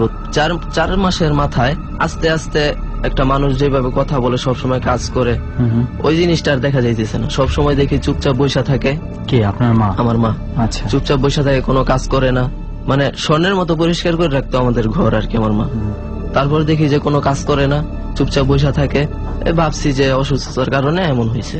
তারপরে মানে মহিলা মানুষ দেখতে পারতো না। আচ্ছা। আমার মামিকে অনেক গালাগালি করতো, মামিকে দেখতে পারতো না। তারপরে আমার আব্বাকেও দেখতে পারতো না। আমাদের সাথে এমনি কথা বলতো যেমন একটা মানুষ সবসময় যদি চুপ হয়ে বৈশা থাকে, এক ধ্যানে, কোনো কথা নাই, কোনো কাজ নাই, এক ধ্যানে বৈশা থাকে, তাকে দেখলে নিজের কাছেও কিন্তু খারাপ লাগে। তারপর গিয়া যখন মাকে ডাক দিতাম, যেমন একটা মানুষ ধ্যানে ছিল, ওনাকে ডাক দিছি, হু কইরা উত্তর দিছে। তারপরে বললাম যে গোসল করবেন না, খাইবেন না, এমন বলার পরে রাইগে যাইতো। এই এমন দেখতে দেখতে অনেকদিন চলে গেছে। চলে যাওয়ার পরে নানির বাসায় জানাইছি যে নানি এমন এমন, মা তো কোনো কাজ করে না, খায় না, না খাইতে খাইতে তো শুকাই যাইতেছে। তারপরে নানির বাসা থেকে আমার 2 খালা আসছে, খালা আইসা আমার মাকে নিয়ে গেছে নানির বাসায়। তারপর ওই জায়গায় কবিরাজ দেখাইছে অনেক। তারপর বলছে যে সাথে যেই জিনটাই আছে ওইটা রক্তের সাথে মিশে গেছে। আচ্ছা, কবিরাজ বলবেন? কবিরাজ বললো। এই সময় আপনারা কোনো ডাক্তারের কাছে যাননি, ডাক্তার দেখাননি? না, এই সময় কোনো ডাক্তারের কাছে চাইনি। কিন্তু কারণ আমার মাকে এই জায়গা থেকে, মানে আমার নানির বাসা কেরানীগঞ্জ, বিক্রমপুর, ওই জায়গায় নিয়ে গেছে। নিয়ে যাওয়ার পরে ওই জায়গায় কবিরাজ দেখাইছে। তারপর আমরা আমি আমার বোনেরও বিয়ে হয়ে গেছে, এদিকে আমিও আমার মানে লেখাপড়া, তারপরে যে ব্যবসাটা এটা মানে চালাই যাইতেছি। মার খবর নিতাম ফোন করে, খালারা বলতো যে কবিরাজ দেখাইতেছি, কবিরাজ বলছে যে মনে মন রক্তের সাথে মিশে গেছে। 2-3টা কবিরাজ দেখাইছি। তারপর কি হলো? এই 3-4 দিন আগে আমি নিজেই যাইয়া আমার মাকে নিয়ে আসছি। যখন আনতে গেছি ওই দিন আবার আমার মা বটি আছে না, বটি নিয়ে আমার নানির বাসার মানে চেয়ার, খাট, তারপরে আলনা এসব কোবাই কাইটা ফেলছে। আচ্ছা, এই 3-4 দিন আগের কাহিনী বলতেছি আর কি। 3-4 দিন আগে যেহেতু ঘটেছে, দ্যাট মিনস ওই জিনিসটা তার মধ্যে এখনো আছে। কিন্তু মানে আমি জানি না যে এটা কতটুকু মানে আপনারা কবিরাজের আমার মাকে বাসায় না একটা আমি নিজে একটা কবিরাজ আনছি। কবিরাজ আনার পর কবিরাজ দেখাইছি। কবিরাজ দেখানোর পরে হাতের বাম হাতে মানে একটা কামড় দিছে আর কি, আস্তে একটা কামড় দিছে। কামড় দেওয়ার পরে আমাকে বললো যে সাথে একটা মহিলা জিন আছে, কালের দৃষ্টি যেটা বলে আর কি, মহিলা জিন আছে। জিনটা হইতাছে খুব সম্ভবত বোবা। আচ্ছা। তারপরে কবিরাজকে বললাম যে মার সাথে যেটা আছে, যে জিনটা আছে, জিনটা মার কাছ থেকে সরাই দিতে হইব। তারপর কবিরাজকে বাসায় নিয়ে গেছি, ওর মাকে সাথে করে বাসায় নিয়ে গেছি। বাসায় নিয়ে যাওয়ার পর কবিরাজ যে বাসাটা দেখছে হাইটা, যে বাসায় কিছু সমস্যা আছে। তারপর বাসাটা বন্ধ করে দিছে, আর আমার মাকে একটা তাবিজ দিছে, আর একটা ছোট কাগজের মধ্যে পাউডার জাতীয় আর কি একটা ওষুধ দিছে। বলছে যে ওষুধটা পানি দিয়ে গুইলা খাওয়াইলে 5 মিনিটের ভিতরে ঘুমাই যাইব, আর যখন ঘুম ভাঙবো তখন আগের মতো স্বাভাবিকভাবে কথা বলবো। তারপর পরের দিন সকালে ঘুম থেকে উঠছে, আগে যেমন কথা বলতো না, একদিনে থাকতো, এখন কিছুটা স্বাভাবিকভাবে কথা বলে। আচ্ছা, তার মানে বলতে যাচ্ছেন আপনি যে কবিরাজের কাছে সর্বশেষ যেই ট্রিটমেন্টটা উনি পেয়েছেন, সেই ট্রিটমেন্টের দ্বারা আপনাদের মনে হচ্ছে যে কিছুটা ইমপ্রুভমেন্ট হয়েছে। কিন্তু তারপরেও যেহেতু 3-4 দিন আগে আপনার নানির বাড়িতে উনি একটা ইনসিডেন্ট ঘটিয়েছে, অনেক কিছু কুপিয়ে কেটে ফেলেছে, কবিরাজের ওষুধ খেয়েছে মাত্র 2 দিন হলো, তারপর আমরা জানি না কতটুকু রিকভার হয়েছে বা কিছু, কিন্তু আপনাদের মনে হচ্ছে যে কিছুটা হলেও ইমপ্রুভমেন্ট হয়েছে। ওকে, তারপরে আমাদের সাজেশন থাকবে আমার রেহানের তরফ থেকে, অবশ্যই নেক্সট টাইম আপনারা কবিরাজের কাছে না গিয়ে একবার কোনো মেন্টাল ডক্টরের কাছে আপনি যেতে পারেন। কি রেজাল্ট আসে সেটা দেখাটা মনে হয় একবার হলো আপনার চেষ্টা করা উচিত। তো ভাইয়া, আপনার আরো কিছু এক্সপেরিয়েন্সের কথা আমরা শুনেছিলাম, এবারে আপনার কাছ থেকে শুনি আপনার নিজের সাথে বোধহয় এবারের ঘটনাটা যেটা ঘটেছে। আমার নিজের সাথে যে ঘটনাটা ঘটছে, আরো 1 বছর আগে মসজিদে থাকতাম, মসজিদে কাজ করতাম। আচ্ছা। মানে মসজিদের খেদমত আর কি, আমার কাছে ভালো লাগতো। আচ্ছা। তারপর হুজুররা এলাকার সবাই আমাকে পছন্দ করতো। তারপর আমি হুজুরের সাথে বেশিরভাগ সময় থাকতাম এবং কি রাত্রেও হুজুরের সাথে থাকতাম। আচ্ছা। তারপর একদিন এশার নামাজের পর হুজুরের সাথে হুজুর রুমে গেছি। তারপর নামাজের পর আর অনেক মুসল্লি আসে, হুজুরদের সাথে কথা বলে, কথা বলতে বলতে রাত্রে 10টা-11টা বেজে গেছে। আচ্ছা। তারপর মুসল্লিরা চলে গেছে, চলে যাওয়ার পর মানে খাওয়ার জন্য বসতে বলছে। আচ্ছা। তারপর হুজুরের সাথে খাওয়ার জন্য বসছি, ভিতর দিয়ে দরজা লাগাই দিচ্ছি।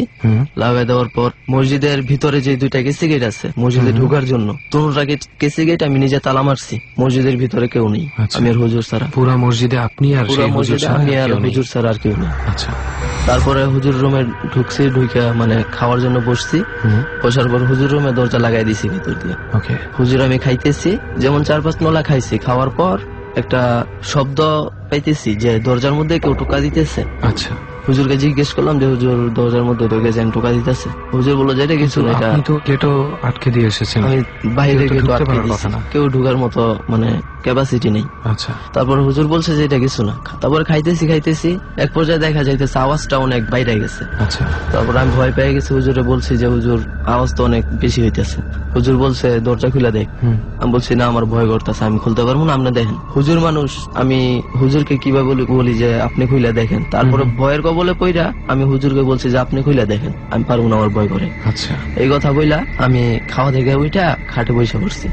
তারপর হুজুরে রাজাদের নামের মতোই হইব, আমার সঠিক খেয়াল নাই, 3টা নাম বলছে যে কে আসছস, এখন খাইতেছি, এখন চলে যা, পরে আসিস। তারপর এই কথা শুনে তো আমার আরো বেশি ভয় করতেছে। তারপর হুজুরে আমার বলছে যে খা। তখন ভাই বিশ্বাস করবেন, আমার গলা দিয়ে ভাত নামার মতো পরিস্থিতি নাই। আচ্ছা। তারপর আমি আর খাওয়া দাওয়া করি না, হুজুর খাওয়া দাওয়া করছে। তারপর আধা ঘন্টার মতো হুজুর আমি বসেছিলাম। তারপর তেমন কোনো আওয়াজ অনুভব করিনি। আচ্ছা। তারপর হুজুরে বললাম যে হুজুর কি হয়েছে।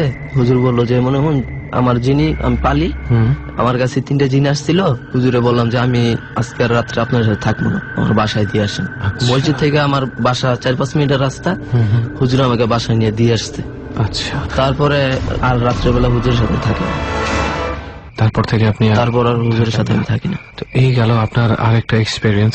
এছাড়া আর কোনো মসজিদে আরেকটা ঘটনা আছে। এই মসজিদেই? এই মসজিদেই। আচ্ছা, সেটা তখন একটু শুনি। মানে আমার আগের ঘটনাটা যে হুজুরের সাথে ঘটছে, হুজুর আর হুজুরের ছেলে, যখন হুজুরের ছেলে হাফেজ মসজিদে থাকতো, হুজুর তখন বাসায় গেছে, হুজুরের ছেলে নামাজ পড়াইতো। আচ্ছা। তারপর মসজিদের যে মুয়াজ্জিন, ওই দিন বইলা গেছে যে ফজরের সময় আসতে পারবো না। আচ্ছা।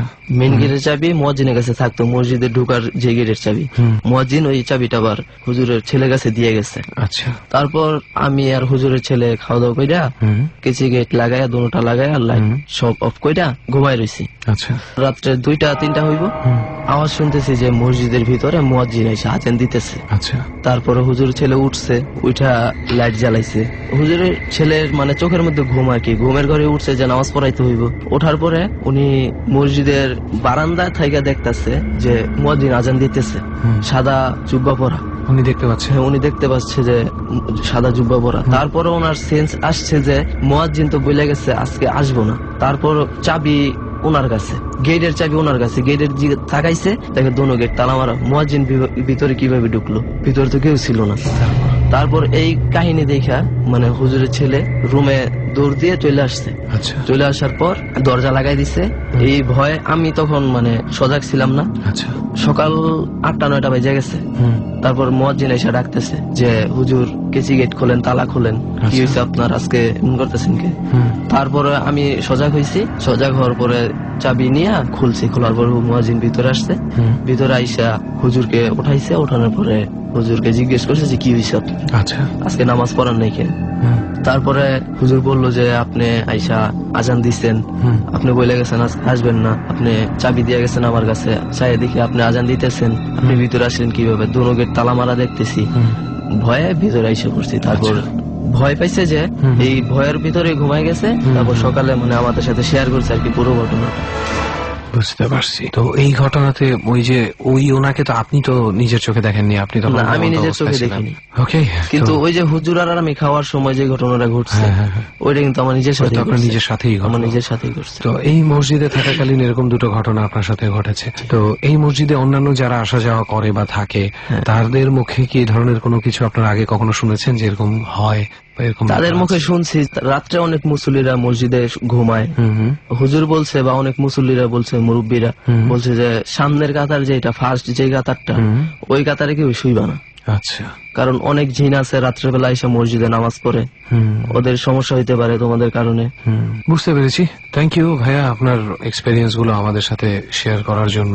এই ধরনের কিছু ঘটনা আসলেও ঘটে, কিভাবে ঘটে না ঘটে আমরা জানি না। তবে শেষ করার আগে এতটুকুই বলবো যে অবশ্যই, একটু আগে সুমনও বলছিল, আমি আরেকবার বলে দিই, আপনার মাকে অবশ্যই ডাক্তার দেখাবেন একবার। হয়তো এটা কোনো একটা মেডিকেল প্রবলেমও হতে পারে, অনেক রকম আমার আরো দু একটা ঘটনা ছিল। কিরকম? মানে ছোট ছোট ঘটনা আর কি। কিরকম একটু ছোট করেই বলেন আমাদের। ঘটনাটা হইতেছে, আমি যখন আমার বাসায় একা থাকতাম তখন আমার সাথে মানে যে ঘটনাটা ঘটছে, আমার এক বন্ধু রাত্রের বেলা ওদের বাসায় যাইতেছে, আমাদের গেটের সামনে দিয়ে ওদের বাসায় যাইতে হয়। আচ্ছা, তখন আমার গেটটা মেলা ছিল, মেন গেটটা মেলা ছিল, আমার ঘরের দরজাও মেলা ছিল। লাইট অফ কইরা মানে গান শুনতেছি আর শুয়ে রয়েছি। আচ্ছা, তারপরে হঠাৎ করে দেখি মানে আমার ফ্রেন্ড ও দৌড় দিয়ে আমার ঘরে আসছে। ঘরে আসার পর মানে ভয় পাইছে এমন একটা জিনিস বোঝা যাইতেছে আর কি। তারপর ওকে জিজ্ঞেস করলাম, বলছে যে আমাদের ছাদের অপোজিট সাইডে ওয়াইলের উপরে সাদা কাপড় পরা কি জানি দেখছে যে দাঁড়ায় রয়েছে। আপনাদের বাসার ওয়ালের পাশে? আমাদের বাসার ছাদের পাশে ওয়াইল আছে একটা। আচ্ছা আচ্ছা, অপোজিট সাইডে একটা ওয়াইল আছে, ওয়াইলের উপর দেখছে। আচ্ছা, তারপর আমি লাইট নিয়ে বেরোইছি, ঘরে লাইট জ্বালাইছি, লাইট নিয়ে বেরোইছি। বেরোর পরে তেমন কিছু দেখি নাই, ওকে বাসায় নিয়ে দিয়ে আসছি। আসার সময় মানে একটা ঠান্ডা বাতাস আর কি আমার হাতে ডাইন সাইড দিয়ে বয়ে গেছে। আচ্ছা, তখন আমার গায়ের পশম দাঁড়াই গেছে, তখন আমি একটু ভয় পাইছি। তারপর আমি এসে আবার ঘুমাই রয়েছি। আচ্ছা, তো এরকম ছোটখাটো ঘটনা আপনার বাসার ভেতরে প্রায়ই ঘটছে? জি। আপনি মনে হয় ডট টিমকে বলেছিলেন যে আপনার কোন একটা ফ্রেন্ড আপনার গায়ে হাত দিয়ে আপনাকে ডাকে, সেই ঘটনা কিন্তু আমরা এখনো শুনি। সেই ঘটনাটা হইতেছে, আমি তখন বাসায় একাই থাকতাম রাত্রে, আমার মা অসুস্থতার কারণে নানির বাসায় থাকতো। আচ্ছা, আমার আব্বা মানে ডিউটি করতো, বোনের বিয়ে হয়ে গেছে। তারপর আমি বাসায় একা থাকতাম। একদিন রাত্রে 12টার দিকে বাসায় আসছি, বন্ধুদের সাথে ঘুরে আড্ডা দিয়া রাত্রে বাসায় আসার পর মেইন গেট তালা মারছি। তারপরে খাওয়া দাওয়া করলাম, আমার রুমের ভিতর দিয়ে দরজা লাগাই দিছি। বিল্ডিং ঘর, ঘরের ভিতরে মানে মানুষ ঢোকার মতো কোনো ক্যাপাসিটি নেই। তারপরে আমি ঘুমায় রয়েছি, রাত্রে 2টা বা 3টা এমন হইব। তারপরে ঘড়ি দেখা বুঝতে পারছি যে 3টা বাজে। ঘুমাই রয়েছি, ঘুমাইতেছি। এক সময় দেখা যাইতেছে আমার ফ্রেন্ড মানে হৃদয়, ও আমার হাতে ধইরা মানে আমাকে বেলায়েত বেলা ডাক দিয়া বলছে যে বেলায়েত, এই কথা বলে যখন ডাক দিছে আমার ঘুম ভেঙে গেছে। তারপর যখন চোখ মেলছি তখনও আমি অনুভব করতেছি যে আমার হাতের মধ্যে কারো হাত আছে। মানে ওটা স্বপ্ন না? ওইটা স্বপ্ন না, চোখ মেলছি এবং হাতের মধ্যে আমার হাতের মধ্যে আরেকটা হাত আছে, আমি অনুভব করতে পারতেছি। সেটা কোনো মানে স্বপ্ন না, কল্পনাও না, আমি অনুভব করতে পারতেছি, বাস্তব। তারপর চোখ মেলা, ঘুম থেকে উঠা বসছি। উঠা বসার পরে আর কিছু ফিল করিনি। আপনি যখন চোখ মেলে তাকালেন তখন আপনি দেখেননি সাইডে কাউকে? সাইডে কাউকে দেখিনি, কিন্তু হাত অনুভব করছেন? হাত অনুভব করছি। যখনই উঠে বসলেন সেই হাতের অনুভূতি নেই? হাত অনুভব করতেছি। তারপর আরেক হাতে আমার মোবাইলটা নিছি। ডর মানে ভয়। হন্টেড বাই প্রাণ মিস্টার ম্যাঙ্গো ক্যান্ডি। ডর। হাত অনুভব করছি। যখনই উঠে বসলেন সেই হাতের অনুভূতি নেই? হাত অনুভব করতেছি। তারপর আরেক হাতে আমার মোবাইলটা নিছি।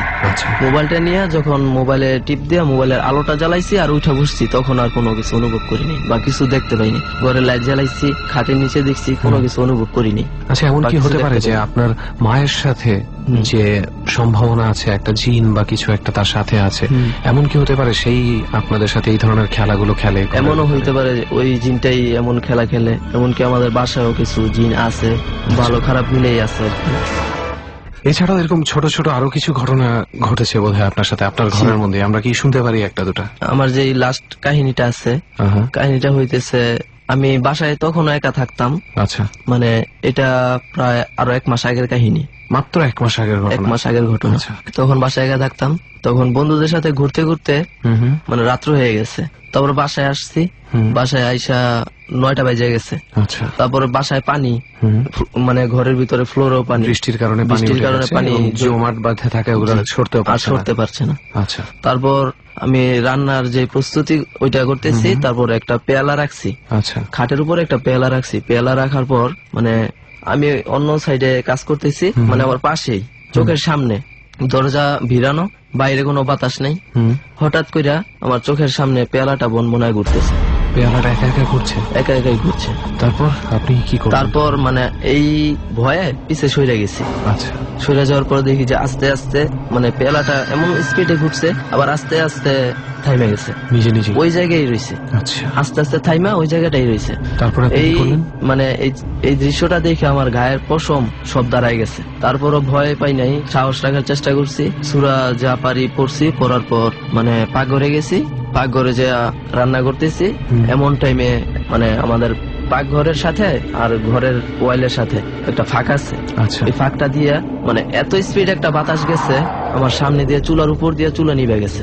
চুলা বাহিরে নিভে ফেলছে, গ্যাসের চুলা? হ্যাঁ, গ্যাসের এত চুলা জোরে নিভে বাতাস গেছে, গেছে। এত জোরে বাতাস গেছে। তারপরে বাহিরে গাছের দিকে তাকায় দেখি একটা গাছের পাতাও নড়ে না। মাই গড, তখনও গায়ের পশম আমার দাঁড়ায় গেছে। বাতাসটা তার মানে ওই ফাঁকার ভিতরেই কোনো একটা কিছু বাতাস রূপে ছিল, বাতাস তাই রূপে বলতে ছিল। চাচ্ছেন, যেটা আপনার সাড়া পেয়ে বের হয়ে যায় এবং যাওয়ার পথে চুলার উপর দিয়ে যেহেতু সে যায়, চুলার উপর চুলাটা দিয়ে নিভে গেছে। যায়। তারপরও মানে মাঝে মধ্যে রাত্রে কিছু ফিল করছি যে পানির দিয়ে একটা মানুষ হাইটা গেলে যে আওয়াজটা হয়, শব্দ হয়, জবাত জবাত শব্দটা হয়। আচ্ছা। আর রাত্রের 2টা-3টা বাজে তো এমন খুবই- জবাত জবাত শব্দ হওয়ার কোনো কারণ নাই। বা বাড়ির ভিতরে মানুষ আসতে পারবো না, মেন গেট লাগানো, আর বাড়ির পাশ দিয়া মানুষ রাত্রে 3টা বাজে হাইটা যাইবো না। আচ্ছা। মানে ওইটা এমন একটা এলাকা যে অত রাতে কেউ অত হাঁটাচলা রাতে করে কেউ না। ওই রাস্তা দিয়ে হাঁটবো না। আর আমি রাত্রে 2টা-3টা বাজে এই যে আওয়াজটা পাইতাম পানির, ওই FM শুনতাম, ABC রেডিও শুনতাম। তখন ঘুমাইতে ঘুমাইতে রাত্র হয়ে যাইতো, বা আচ্ছা, FM শুনা অনুষ্ঠান শেষ করতে করতে রাত্রে 1টা-2টা বাজে যাইতো। তারপরে দেখা যাইতেছে এই ফেসবুক চালাইতেছি, তখন বাইরে যাই, তখন এই আওয়াজগুলো শুনতাম, ঘরের ভিতরে থেকে শুনতাম। তারপরে ভয় আর বের হইতাম। কিন্তু আপনি কখনো মানে পাননি যে আওয়াজটা কে করে বা আওয়াজটা কোথা কি থেকে আসে? করে এই লোকটা খুঁজে পাইনি। যাই হোক, আপনাদের বাসায় মনে হচ্ছে কোনো কিছুর আনাগোনা খুব বেশি আছে, জি। যে কারণে ছোট ছোট ছোট ছোট অনেকগুলো ঘটনা সবসময় আপনাদেরকে একটা ভীতির মধ্যে রাখে। যাই হোক, বেলায়েত ভাইয়ের গল্প তো শুনেই ফেললাম, আর এখন আরো গল্প শুনবো। So let's get prepared for that. Okay, আরো একজন আছে আমাদের সাথে, আমাদের আজকের অতিথি, যার আরো কিছু এক্সপেরিয়েন্স আছে যেটা সবার সাথে শেয়ার করতে চায়। সো আমরা তার কাছে চলে যাই এবং প্রথমে পরিচয়টা আমরা তার কাছেই জানবো। আপনার নাম, কোথায় থাকেন, কি করেন? আমার নাম চন্দন, আমি গাজীপুর থাকি, চাকরি করি একটা ফ্যাক্টরিতে। ওকে, তো চন্দন ভাই, আমরা ডট টিমের কাছে শুনেছি যেটা আপনার বেশ কিছু এক্সপেরিয়েন্স আছে, এই ধরনের হন্টেড এক্সপেরিয়েন্স। আমরা শুরু করে দিই তাহলে। আপনি প্রথম কোন এক্সপেরিয়েন্সটা আমাদের সাথে শেয়ার করবেন? এই সুমন ভাই, প্রথমটা হচ্ছে আমার নানার সাথে, আমার নানা মারা যায়। তো প্রথম হলো আমার ছোট মামা বাজার নিয়ে আসে। বাজার নিয়ে আসলে আমার নানি বলে যে যাও বাজারে ব্যাগটা তোমার ওই মামার ঘরে দিয়ে আসো। পরে আমি যাই, গেলে পর মানে আমরা একটু কনফিউশনে পড়ে যাবে আমাদের শ্রোতারা। মানে ঘটনা হচ্ছে যে আপনার মামা বাসায় বাজার নিয়ে আসে ছোট সন্ধ্যার মামা, দিকে, ছোট সেটা মামা। আর এক মামার বাসা আর কি। ওকে, তো সেখান থেকে আপনার নানি আপনাকে বলছে যে বাজারের ব্যাগটা আরেকজনের বাসায় আরেকজনের বাসায় দিয়ে আসার জন্য। দেন আপনি ব্যাগ নিয়ে রওনা দিয়েছেন। জি। ওকে, তারপর? এটা 7-8টার দিক ঘটনা, মানে আজান দেওয়ার পর। তারপর আমি চিকন রাস্তা দিয়ে গেলাম, দেখতেছি চারিদিক নীরব, অন্ধকার। তো তারপর আমি ব্যাগ নিয়ে এনে যাইতেছি, ওই একটা ফুল গাছ আছে, ওই ফুল গাছ তলায় দেখে আমার দাদু বসা। আমি অদ্ভুত ভাবে অবাক হয়ে গেলাম, এ কি? কেন? আমার দাদু যাকে কয়েকদিন আগে সমাধি দেওয়া হয়েছে, সে কেন এখানে বসে রয়েছে? দ্যাট মিন্স সে মারা গেছে। আপনি যারে দেখতে পাচ্ছেন যে বসে রয়েছে, সে মারা গেছে। সে মারা গেছে। কিন্তু সমাধির কথা যেটা বললেন বুঝলাম না আমরা। মানে সমাধি মানে আমাদের হিন্দুদের ভিতরে কিছু নিয়ম আছে, এটা যে যদি কেউ চায় যে আমাকে পুরানো হবে না, আমাকে সমাধি দেওয়া হবে। ওকে, তাই আর হচ্ছে মানে হিন্দু ধর্ম অনুযায়ী যেটা সচরাচর করা হয়ে থাকে, মরার পর পোড়ানো হয়ে থাকে। তো উনি চেয়েছিলেন যেন ওনাকে পোড়ানো না হয়, পুরানো না, সমাধি দেওয়া হয়। মাটির নিচে তাকে সমাধিস্থ করা হয়, রাইট? তো উনাকে আপনি দেখছেন যে ওখানে বসে আছে। তারপর কি হলো? আমি দেখলাম সে করুণা দৃষ্টিতে আমার দিকে তাকিয়ে রয়েছে, বলতেছে চোখের দৃষ্টিতে, আয় দাদু আয়, এদিক দিয়ে যা তুই। মানে এমন ভাবে আপনার দিকে তাকাইছে, মনে হচ্ছে তার চোখের ভাষা দেখে যে আপনাকে সে কাছে ডাকতেছে। পরে তারপর আমি ঘেমে অস্থির, অস্থির হয়ে গেল পর তারপর আমি কাম ব্যাক করলাম বাড়ির দিকে। আমি আর কাউকে কিছু বললাম না, আমি যাই। আপনি আর ওই রাস্তা দিয়ে গেলেনই না, আপনি গেলাম, সরাসরি আবার বাড়িতে চলে comeback আসলেন। করলাম। এটা আমার প্রথম এক্সপিরিয়েন্স ছিল। তো উনি এরপরে আর কোনো কিছু আপনার সাথে উনি দেখা দিয়েছে বা আপনাকে কিছু বলতে চেয়েছে? না সুমন ভাই, তখন তো আমার বয়স 10 বছর, তো এটা আমার ছোট থাকতে অবস্থা আর কি, কিছু বলেও নাই। এরপরে আর আপনি ওনাকে আর কোনোভাবে কোথাও দেখেননি? না সুমন ভাই, আর কোনোখানে দেখব না। ওকে, তারপর আর কি এক্সপিরিয়েন্স আছে আপনার? যে সুমন ভাই, দ্বিতীয়টা আমি আমার মামার সাথে ভেসাল বাইতেছিলাম। তো মামা এটা কোথায় কোথায় বাইতেছিলেন? এটা শ্মশানঘাটে, মজলিশপুর এলাকা গ্রাম। মজলিশপুর, এটা মানে কোন এলাকায়, কোন দিকে পড়েছে? এটা কি খুব সম্ভবত কি এটা ফরিদপুরের এদিকের কোন এলাকা? হ্যাঁ, ফরিদপুর এলাকা। আচ্ছা আচ্ছা, ওকে। তো মজলিশপুর এলাকা আমাদের গ্রাম আর কি। তারপর আমি শ্মশানঘাটে, আমি আমার মামা, আমি তো তাদের ভাগ্নে, বললো ভাগ্নে তুমি যাও, রাত্রের খাবার নিয়ে আসো বাড়ি থেকে। তারপর আমি রওনা দিলাম। আমাদের হাতের কাছে কোনো ডিঙি নৌকা ছিল না, তো কলা গাছ ছিল। তারপর কলা গাছ নিয়ে আমি রওনা দিলাম। কলা গাছটা কিন্তু খুব নতুন। তারপর পরিষ্কার জল চারিদিক, কারণ বন্যা ভাদ্র মাসের দিকে ঘটনাটা ঘটছে। ওই চারিদিক শুনশান। আমি আইগেতেছি বেশ সুন্দর। কিছুটা আইগানোর পর, তারপরে এই 30 মিনিট আইগানোর পর দেখতেছি আমার কলার ভেহটা কেউ টেনে ধরছে। আমার সামনে কিন্তু একটা শ্মশান রয়েছে। তো সেই শ্মশানের জন্য আমি ভয় পাচ্ছিলাম খুব। কলা গাছটা কি ধরেছে পেছন থেকে? না, আমার নিচের দিকে টানতেছে, মানে নিচে ডুবে যাচ্ছে। তারপর আমি ভয়ে চিকলাতে লাগলাম, কিন্তু আমার আশপাশে তো শুনশান, চারিদিক পানিতে ভরা। আমার বাড়ি যেতে হলে এখনো 15 মিনিটের মতন ভেলা বেয়ে যেতে হবে। শ্মশান ঘাটটা কত দূরে হয়েছে? শ্মশান ঘাটটা আমার হাত 30 কি 35 হাত দূরে হবে, এত দূরত্ব অবস্থা, কাছাকাছি ছিল।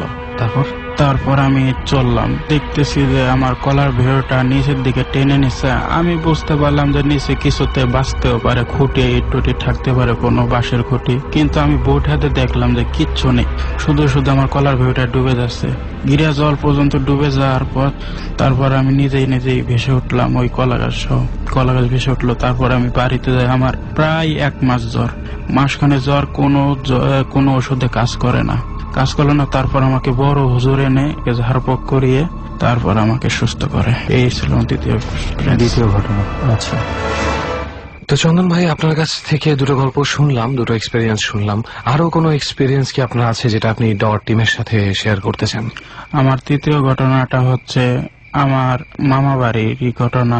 আমাকে বিয়ে দেওয়া হয়। আচ্ছা। বিয়ে দেওয়ার পর, তো আমার বিয়ের 3 দিন পর আমাকে এক হুজুর এসে বলে যায় যে তুমি 18 মাস পর্যন্ত, আমাদের হিন্দুদের নিয়ম আছে, কোনো জায়গা যাবা না। আচ্ছা।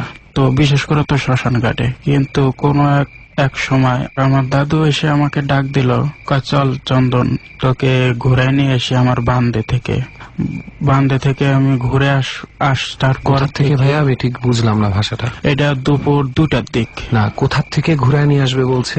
বান্দে মানে এটা জাইলেরা, ওই যে জাল ভাই তো ভাই, তাই আর কি ওই জায়গাতে ঘুরে নিয়ে আসবে, আমাকে মাছ দেবে এই বলে নিয়ে যাচ্ছে। আচ্ছা। তারপর দাদু আমাকে নিয়ে গেল। সেটা কয়টার সময়? এই তো দুপুর 2টার দিক। আচ্ছা। তখন ভরা পূর্ণিমা ছিল, দিনে 4টা না 5টার দিক কাটবে ভরা পূর্ণিমাটা। তারপর আমি ব্যাক আপ করলাম, দাদু আর আমি। তো সেই সময় আমি ভাইয়া আপনার কথাটা আসলে বুঝতেছি না। দুপুর 2টার সময় ভরা পূর্ণিমা মানে? বড় পূর্ণিমা, রাত্রে পূর্ণিমা গেছে। তো কিছু সাধু লোক বললো যে আমার বিয়ে তো দাঁত খাইতে দাঁড়াইছে, তারা বললো যে আগামীকাল পর্যন্ত এই পূর্ণিমাটা থাকবে। আচ্ছা, আপনি বলতে চাচ্ছেন আসলে মানে আমাদের শ্রোতারা কিন্তু অনেক সময় নাও বুঝতে পারে ব্যাপারটা। এই কারণে আমি আপনাকে মাঝপথে বাধা দিলাম যে দুপুর 2টা পর্যন্ত তো আসলে পূর্ণিমা চলে না, কিন্তু পূর্ণিমার যে ক্ষণ, কুণ্ডলী অনুযায়ী, দিনক্ষণ অনুযায়ী, গণনা অনুযায়ী পূর্ণিমার ক্ষণটা চলতে থাকে পরের দিন পর্যন্ত। তো সেটা আপনাকে বলেছে কেউ একজন সাধু? আচ্ছা। তারপর আমি ব্যাক আপ করে আমার দাদুর সাথে আমি চলে আসতেছি। তো ওই পাশে কিন্তু আমার হাতের ডান পাশে কিন্তু শ্মশান ঘাট ছিল। তো মাস 2 আগে আমার এক মামাকে পোড়ানো হয়। তো তার কিছু এক অংশ মানে পোড়া লাঠি জলে ভেসে এসে পারে রয়েছে, ওইটা দেখে আমার শরীরের মধ্যে খুব ঝাঁকি দেয়। তারপর তারপর আমি বাড়িতে আসি। বাড়িতে আসলে পর আমার কিচ্ছু লাগে না, বাট আমি সন্ধ্যার দিকে দেখি ভাই আমাকে কেউ ধরে রাখতে পারছে না, আমার চোখ মুখ পুরা লাল। তারপর এক হুজুর নিয়ে আসলো, হুজুর নিয়ে আসলে পর ভাই আমার কি যে অবস্থা, আমার বউ আমার দিকে সরে যাচ্ছে, মানে আপনার চেহারাটাই ভয়ঙ্কর, চেহারাটা ভয়ঙ্কর হয়ে গেছে, আমার চোখ লাল।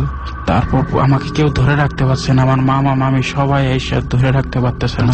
আমি ছটফট করতেছি, অনেক রাত হয়ে গেছে, সাধু পাবে কোথায় কিংবা হুজুর পাবে কোথায়। তারপর এক মসজিদ থেকে হুজুর আনা হলো।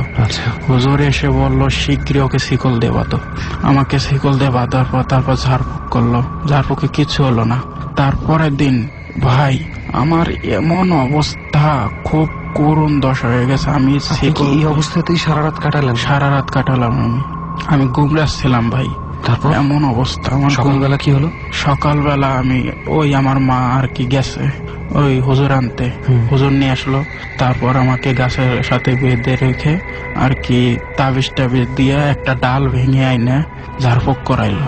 ঝাড়ফুঁক করার পর কিছুটা হুজুর আমাকে ঝাড়ফুঁক করে তারপর বললো যে 2 মাস আগে যে পোড়া লাঠিটা দেখেছো, ওইটা তুমি যেদিন দেখেছো তার এজাজ তোমাকে ঝাড়ফুঁক করা হলো, তুমি কাল ঠিক ওই টাইমে তুমি ঠিক হয়ে যাবা, আস্তে আস্তে ঠিক হয়ে যাবা।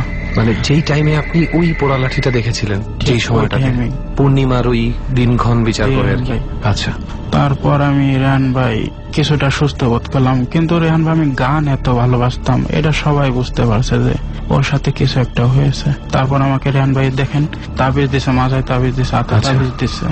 তো তারপর আমাকে এখন বাইরে কোথাও যেতে দেওয়া হয় না। আমি আজ এখানে গল্পটি শেয়ার করতে আইছি, তো আমাকে আসতে দেবে না রেহান ভাই, আমি জোর করে এসেছি। মানে আপনাকে কি বাসা থেকেই আটকানো হয়? জি, বাসা থেকে আটকানো হয়, আমাকে রাত্রে বেড়াতে কোনো জায়গায় যেতে দেবে না। আচ্ছা। তো ওই মানে হুজুরটা যেভাবে বলেছিল পরের দিন ঠিক সেই সময়ের মধ্যে কি আপনি মোটামুটি সুস্থ হয়ে গিয়েছেন? হ্যাঁ, ঠিক ওই টাইমে আমার খুব ভালো লাগে। আর হুজুর কি কিছু বলেছিল যে আসলে ওই পোড়া লাঠিটার মাধ্যমে কি আপনার পিছনে লেগেছিল বা কিছু? হ্যাঁ, হুজুরে বলতেছিল তোমার মনের মধ্যে ভাসতেছে। হ্যাঁ, আমি বললাম যে হ্যাঁ হুজুর আমার ভাসতেছে, পোড়া লাঠিটা আমার মনের মধ্যে এখনো ভাইসে উঠতেছে। কয় তুমি গেলা কেন? এই ছিল। এই হচ্ছে আপনার ঘটনা। তো এরপরে এখন পর্যন্ত তো আপনি মনে হয় মানে রাতে আপনাকে হয়তো বাসা থেকে বের হতে নিষেধ করে, কিন্তু আপনি কি এ ধরনের কিছু আর অনুভব করেছেন পরে? হ্যাঁ রেহান ভাই করি, কিন্তু জানি না এগুলা সারবে কি সারবে না, একমাত্র আল্লাহ জানে। কিন্তু আপনি অন্যরকম ভাবে একটা ভয় আপনার মনের মধ্যে রয়ে গেছে এবং বিভিন্ন সময় আপনি ভয় পাচ্ছেন। ভয় ভাই। তো যাই হোক, আমি শুধু একটাই বলবো আপনাকে যে আপনার পুরো ঘটনাগুলো সবগুলোই আমরা শুনলাম এবং শুনে যেটা বুঝলাম যে একটা জিনিস কিন্তু এখান থেকে বাদ রয়ে গেছে। আপনি কখনো ডাক্তারের সাথে কন্ট্যাক্ট করেছেন? কোনো ডাক্তারের কাছে গেছেন এই ব্যাপারে? জি, মানে কবিরাজ বা সাধু সন্ন্যাসী নয়, কোনো ডাক্তারের কাছে গিয়েছেন কি কখনো? জি, ডাক্তারের কাছে গেছি। ডাক্তার আপনাকে কি বলেছে? আপনার কি হয়েছে? ডাক্তার বলতেছে এই রোগী আমি কেন, আমার বড় ডাক্তার আসলে সারাতে পারবে না, এর কোনো ওষুধ নেই আমার কাছে। ডাক্তারকে বাড়িতে নিয়ে আসা হয়েছিল ওই অবস্থা। আচ্ছা। ডাক্তার দেখে পালিয়ে গেছে আমাকে। ডাক্তার দেখে চিকিৎসা করতে রাজি হয়? চিকিৎসা করতে রাজি হচ্ছিল না। আচ্ছা। তো যাই হোক, আপনার ঘটনাগুলো শুনলাম এবং এতটুকু জাস্ট আশা করব চন্দন ভাই যে আপনার এই ভয়টা আপনার মন থেকে আগে দূর হতে হবে। যেহেতু ডাক্তার বলেছে এটা চিকিৎসার কোনো উপায় নেই, তার কারণ একটাই, কারণ ভয়টা আপনার মনে। আপনি মন থেকে যত সাহস জোগাড় করতে পারবেন ততই আপনি এই ভীতি থেকে দূর থাকবেন। কারণ আপনি একটা নিয়ম হয়তো বা ভেঙেছিলেন, বিয়ের কিছুদিনের মধ্যে হয়তো যেতে হয় না শ্মশান ঘাটে বা কিছু, বিশেষ করে শ্মশান ঘাটে। তো এমন একটা জায়গায় আপনি গিয়েছেন এত নিষেধাজ্ঞা থাকা সত্ত্বেও, তখন তারপরে যে ঘটনাগুলো ঘটেছে আপনার মনে একটা ভয় চলে আসা খুবই স্বাভাবিক। কিন্তু এখন কিন্তু সেটা কেটে গেছে চন্দন ভাই। তো আপনি যতদিন নিজের মনে ভয় পাবেন এই ভয়টা আপনার থাকবে। যেদিন আপনি নিজে সাহস করতে পারবেন যে না আমি আর ভয় পাবো না, ওই ঘটনাটা কেটে গেছে, আমি কনফার্ম আপনার ওই ভয়টা আর থাকবে না। তো এই আশাই করছি। অনেক ধন্যবাদ চন্দন ভাই আপনাকে ডট টিমের সাথে গল্পগুলো শেয়ার করার জন্য। ধন্যবাদ আপনাকে। তো দোস্ত, গল্প তো সব শোনা হয়ে গেল, বাট এখানের যে গল্পটা আজকে এই মেজবাড়িতে এই সাভারে এত রাতের বেলা কেন আমরা আসলাম সেটা কি বলবি না? অফকোর্স, এটা যদি না বলি তাহলে তো সেই অপূর্ণতা থেকেই যাবে। তো আমরা কোনো কিছু অপূর্ণ রেখে যেতে চাই না। হ্যাঁ, ঘটনা হচ্ছে সাভারের এই বাড়িটাতে আসার একটা উদ্দেশ্য আছে। উদ্দেশ্যটা হচ্ছে এই রুমটা, আমরা বসে এতক্ষণ কথা বললাম সেই রুমটা, এবং এই রুমটার ঠিক আমরা যেই জায়গায় বসেছি এর থেকে কিছু দূর সামনে সুন্দর একটা বারান্দা আছে, যে বারান্দাটা যে কেউ দেখা মাত্র লোভ হবে এই বারান্দার মধ্যে অনেকক্ষণ বসে থাকে, বিশেষ করে রাতের বেলা। রাইট, এই যুগে আসলে খুবই আরাম। ঝুল বারান্দা খুব একটা পাওয়া যায় না, তো এটা ঝুল বারান্দা মানে যেটা বাইরের থেকে এক্সটেন্ডেড থাকে। সো বারান্দাটা আসলে সুন্দর দোস্ত, দেখলে কিন্তু যাইতে ইচ্ছা করে এত কিছু জানার পরেও।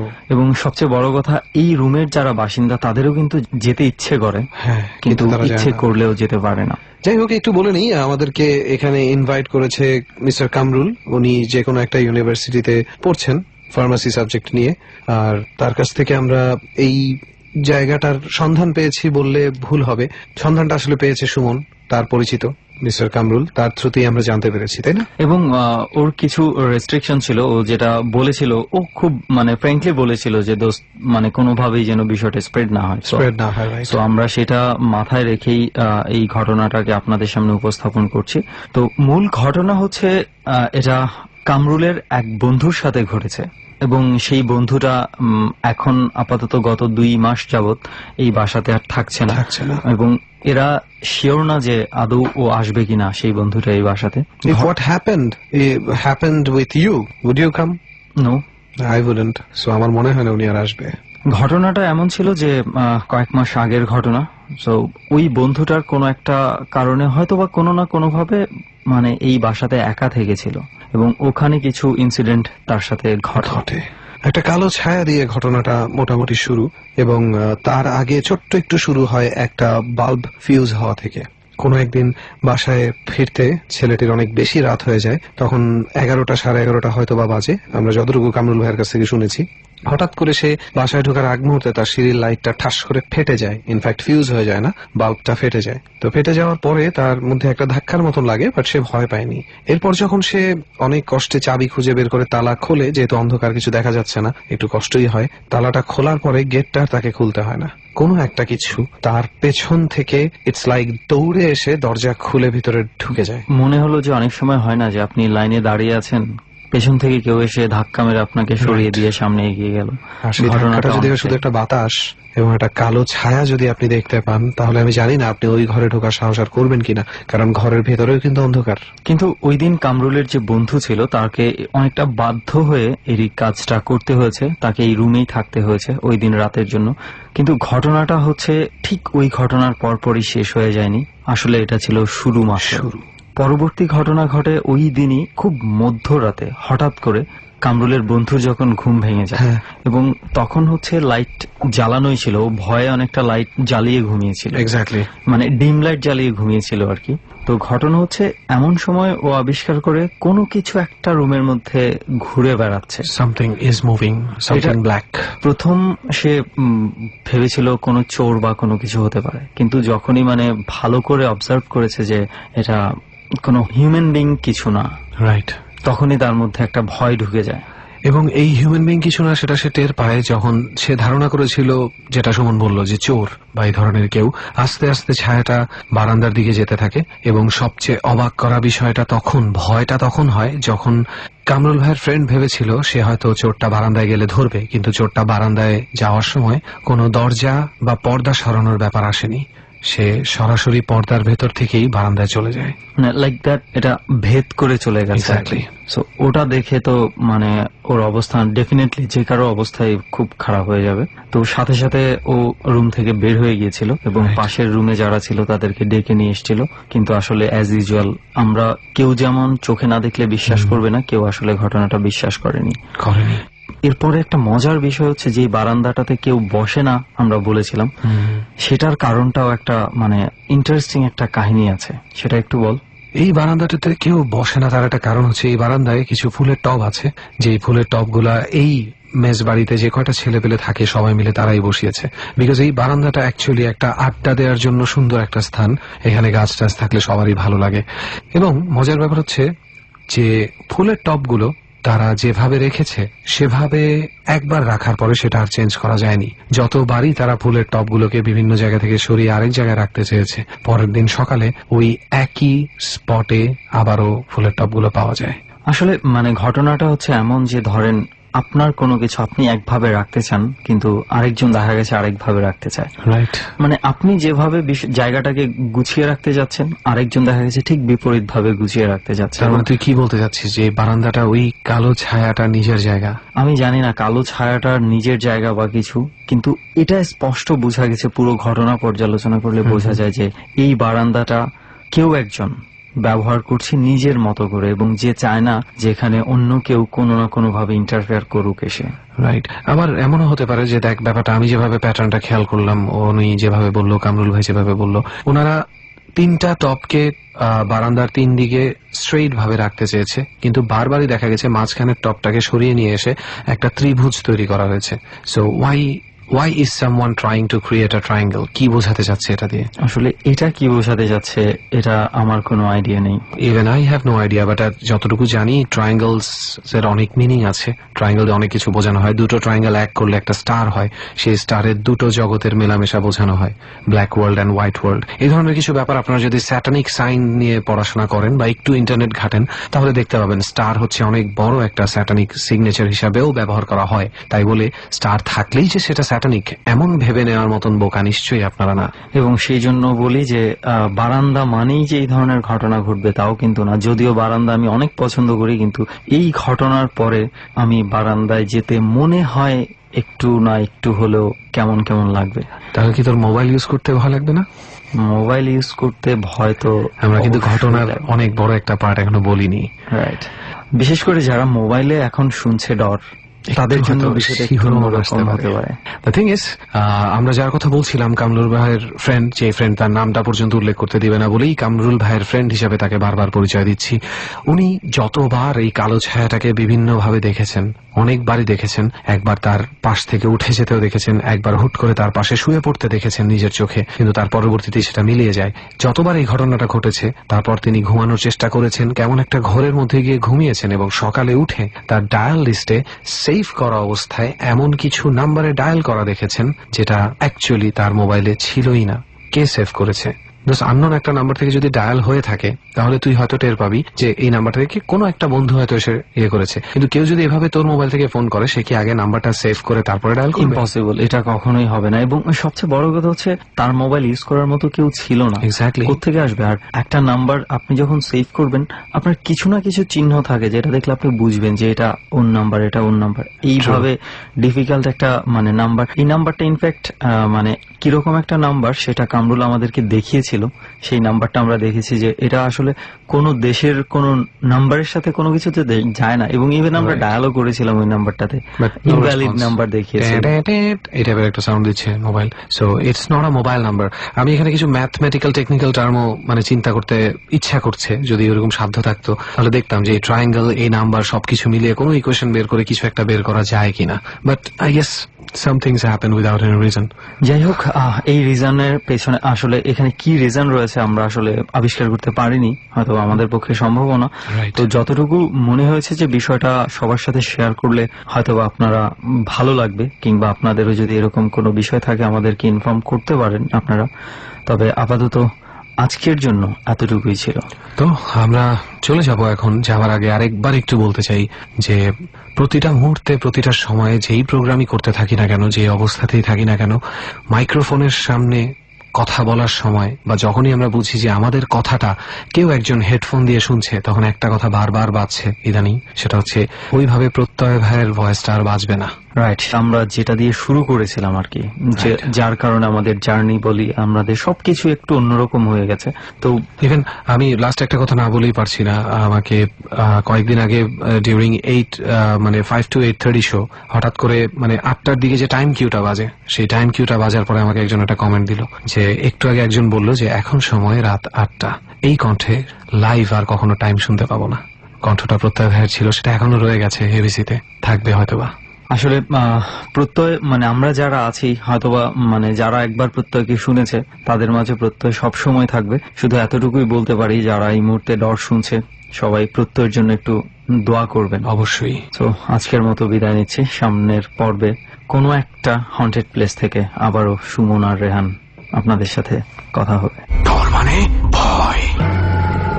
হন্টেড বাই প্রাণ মিস্টার ম্যাঙ্গো ক্যান্ডি।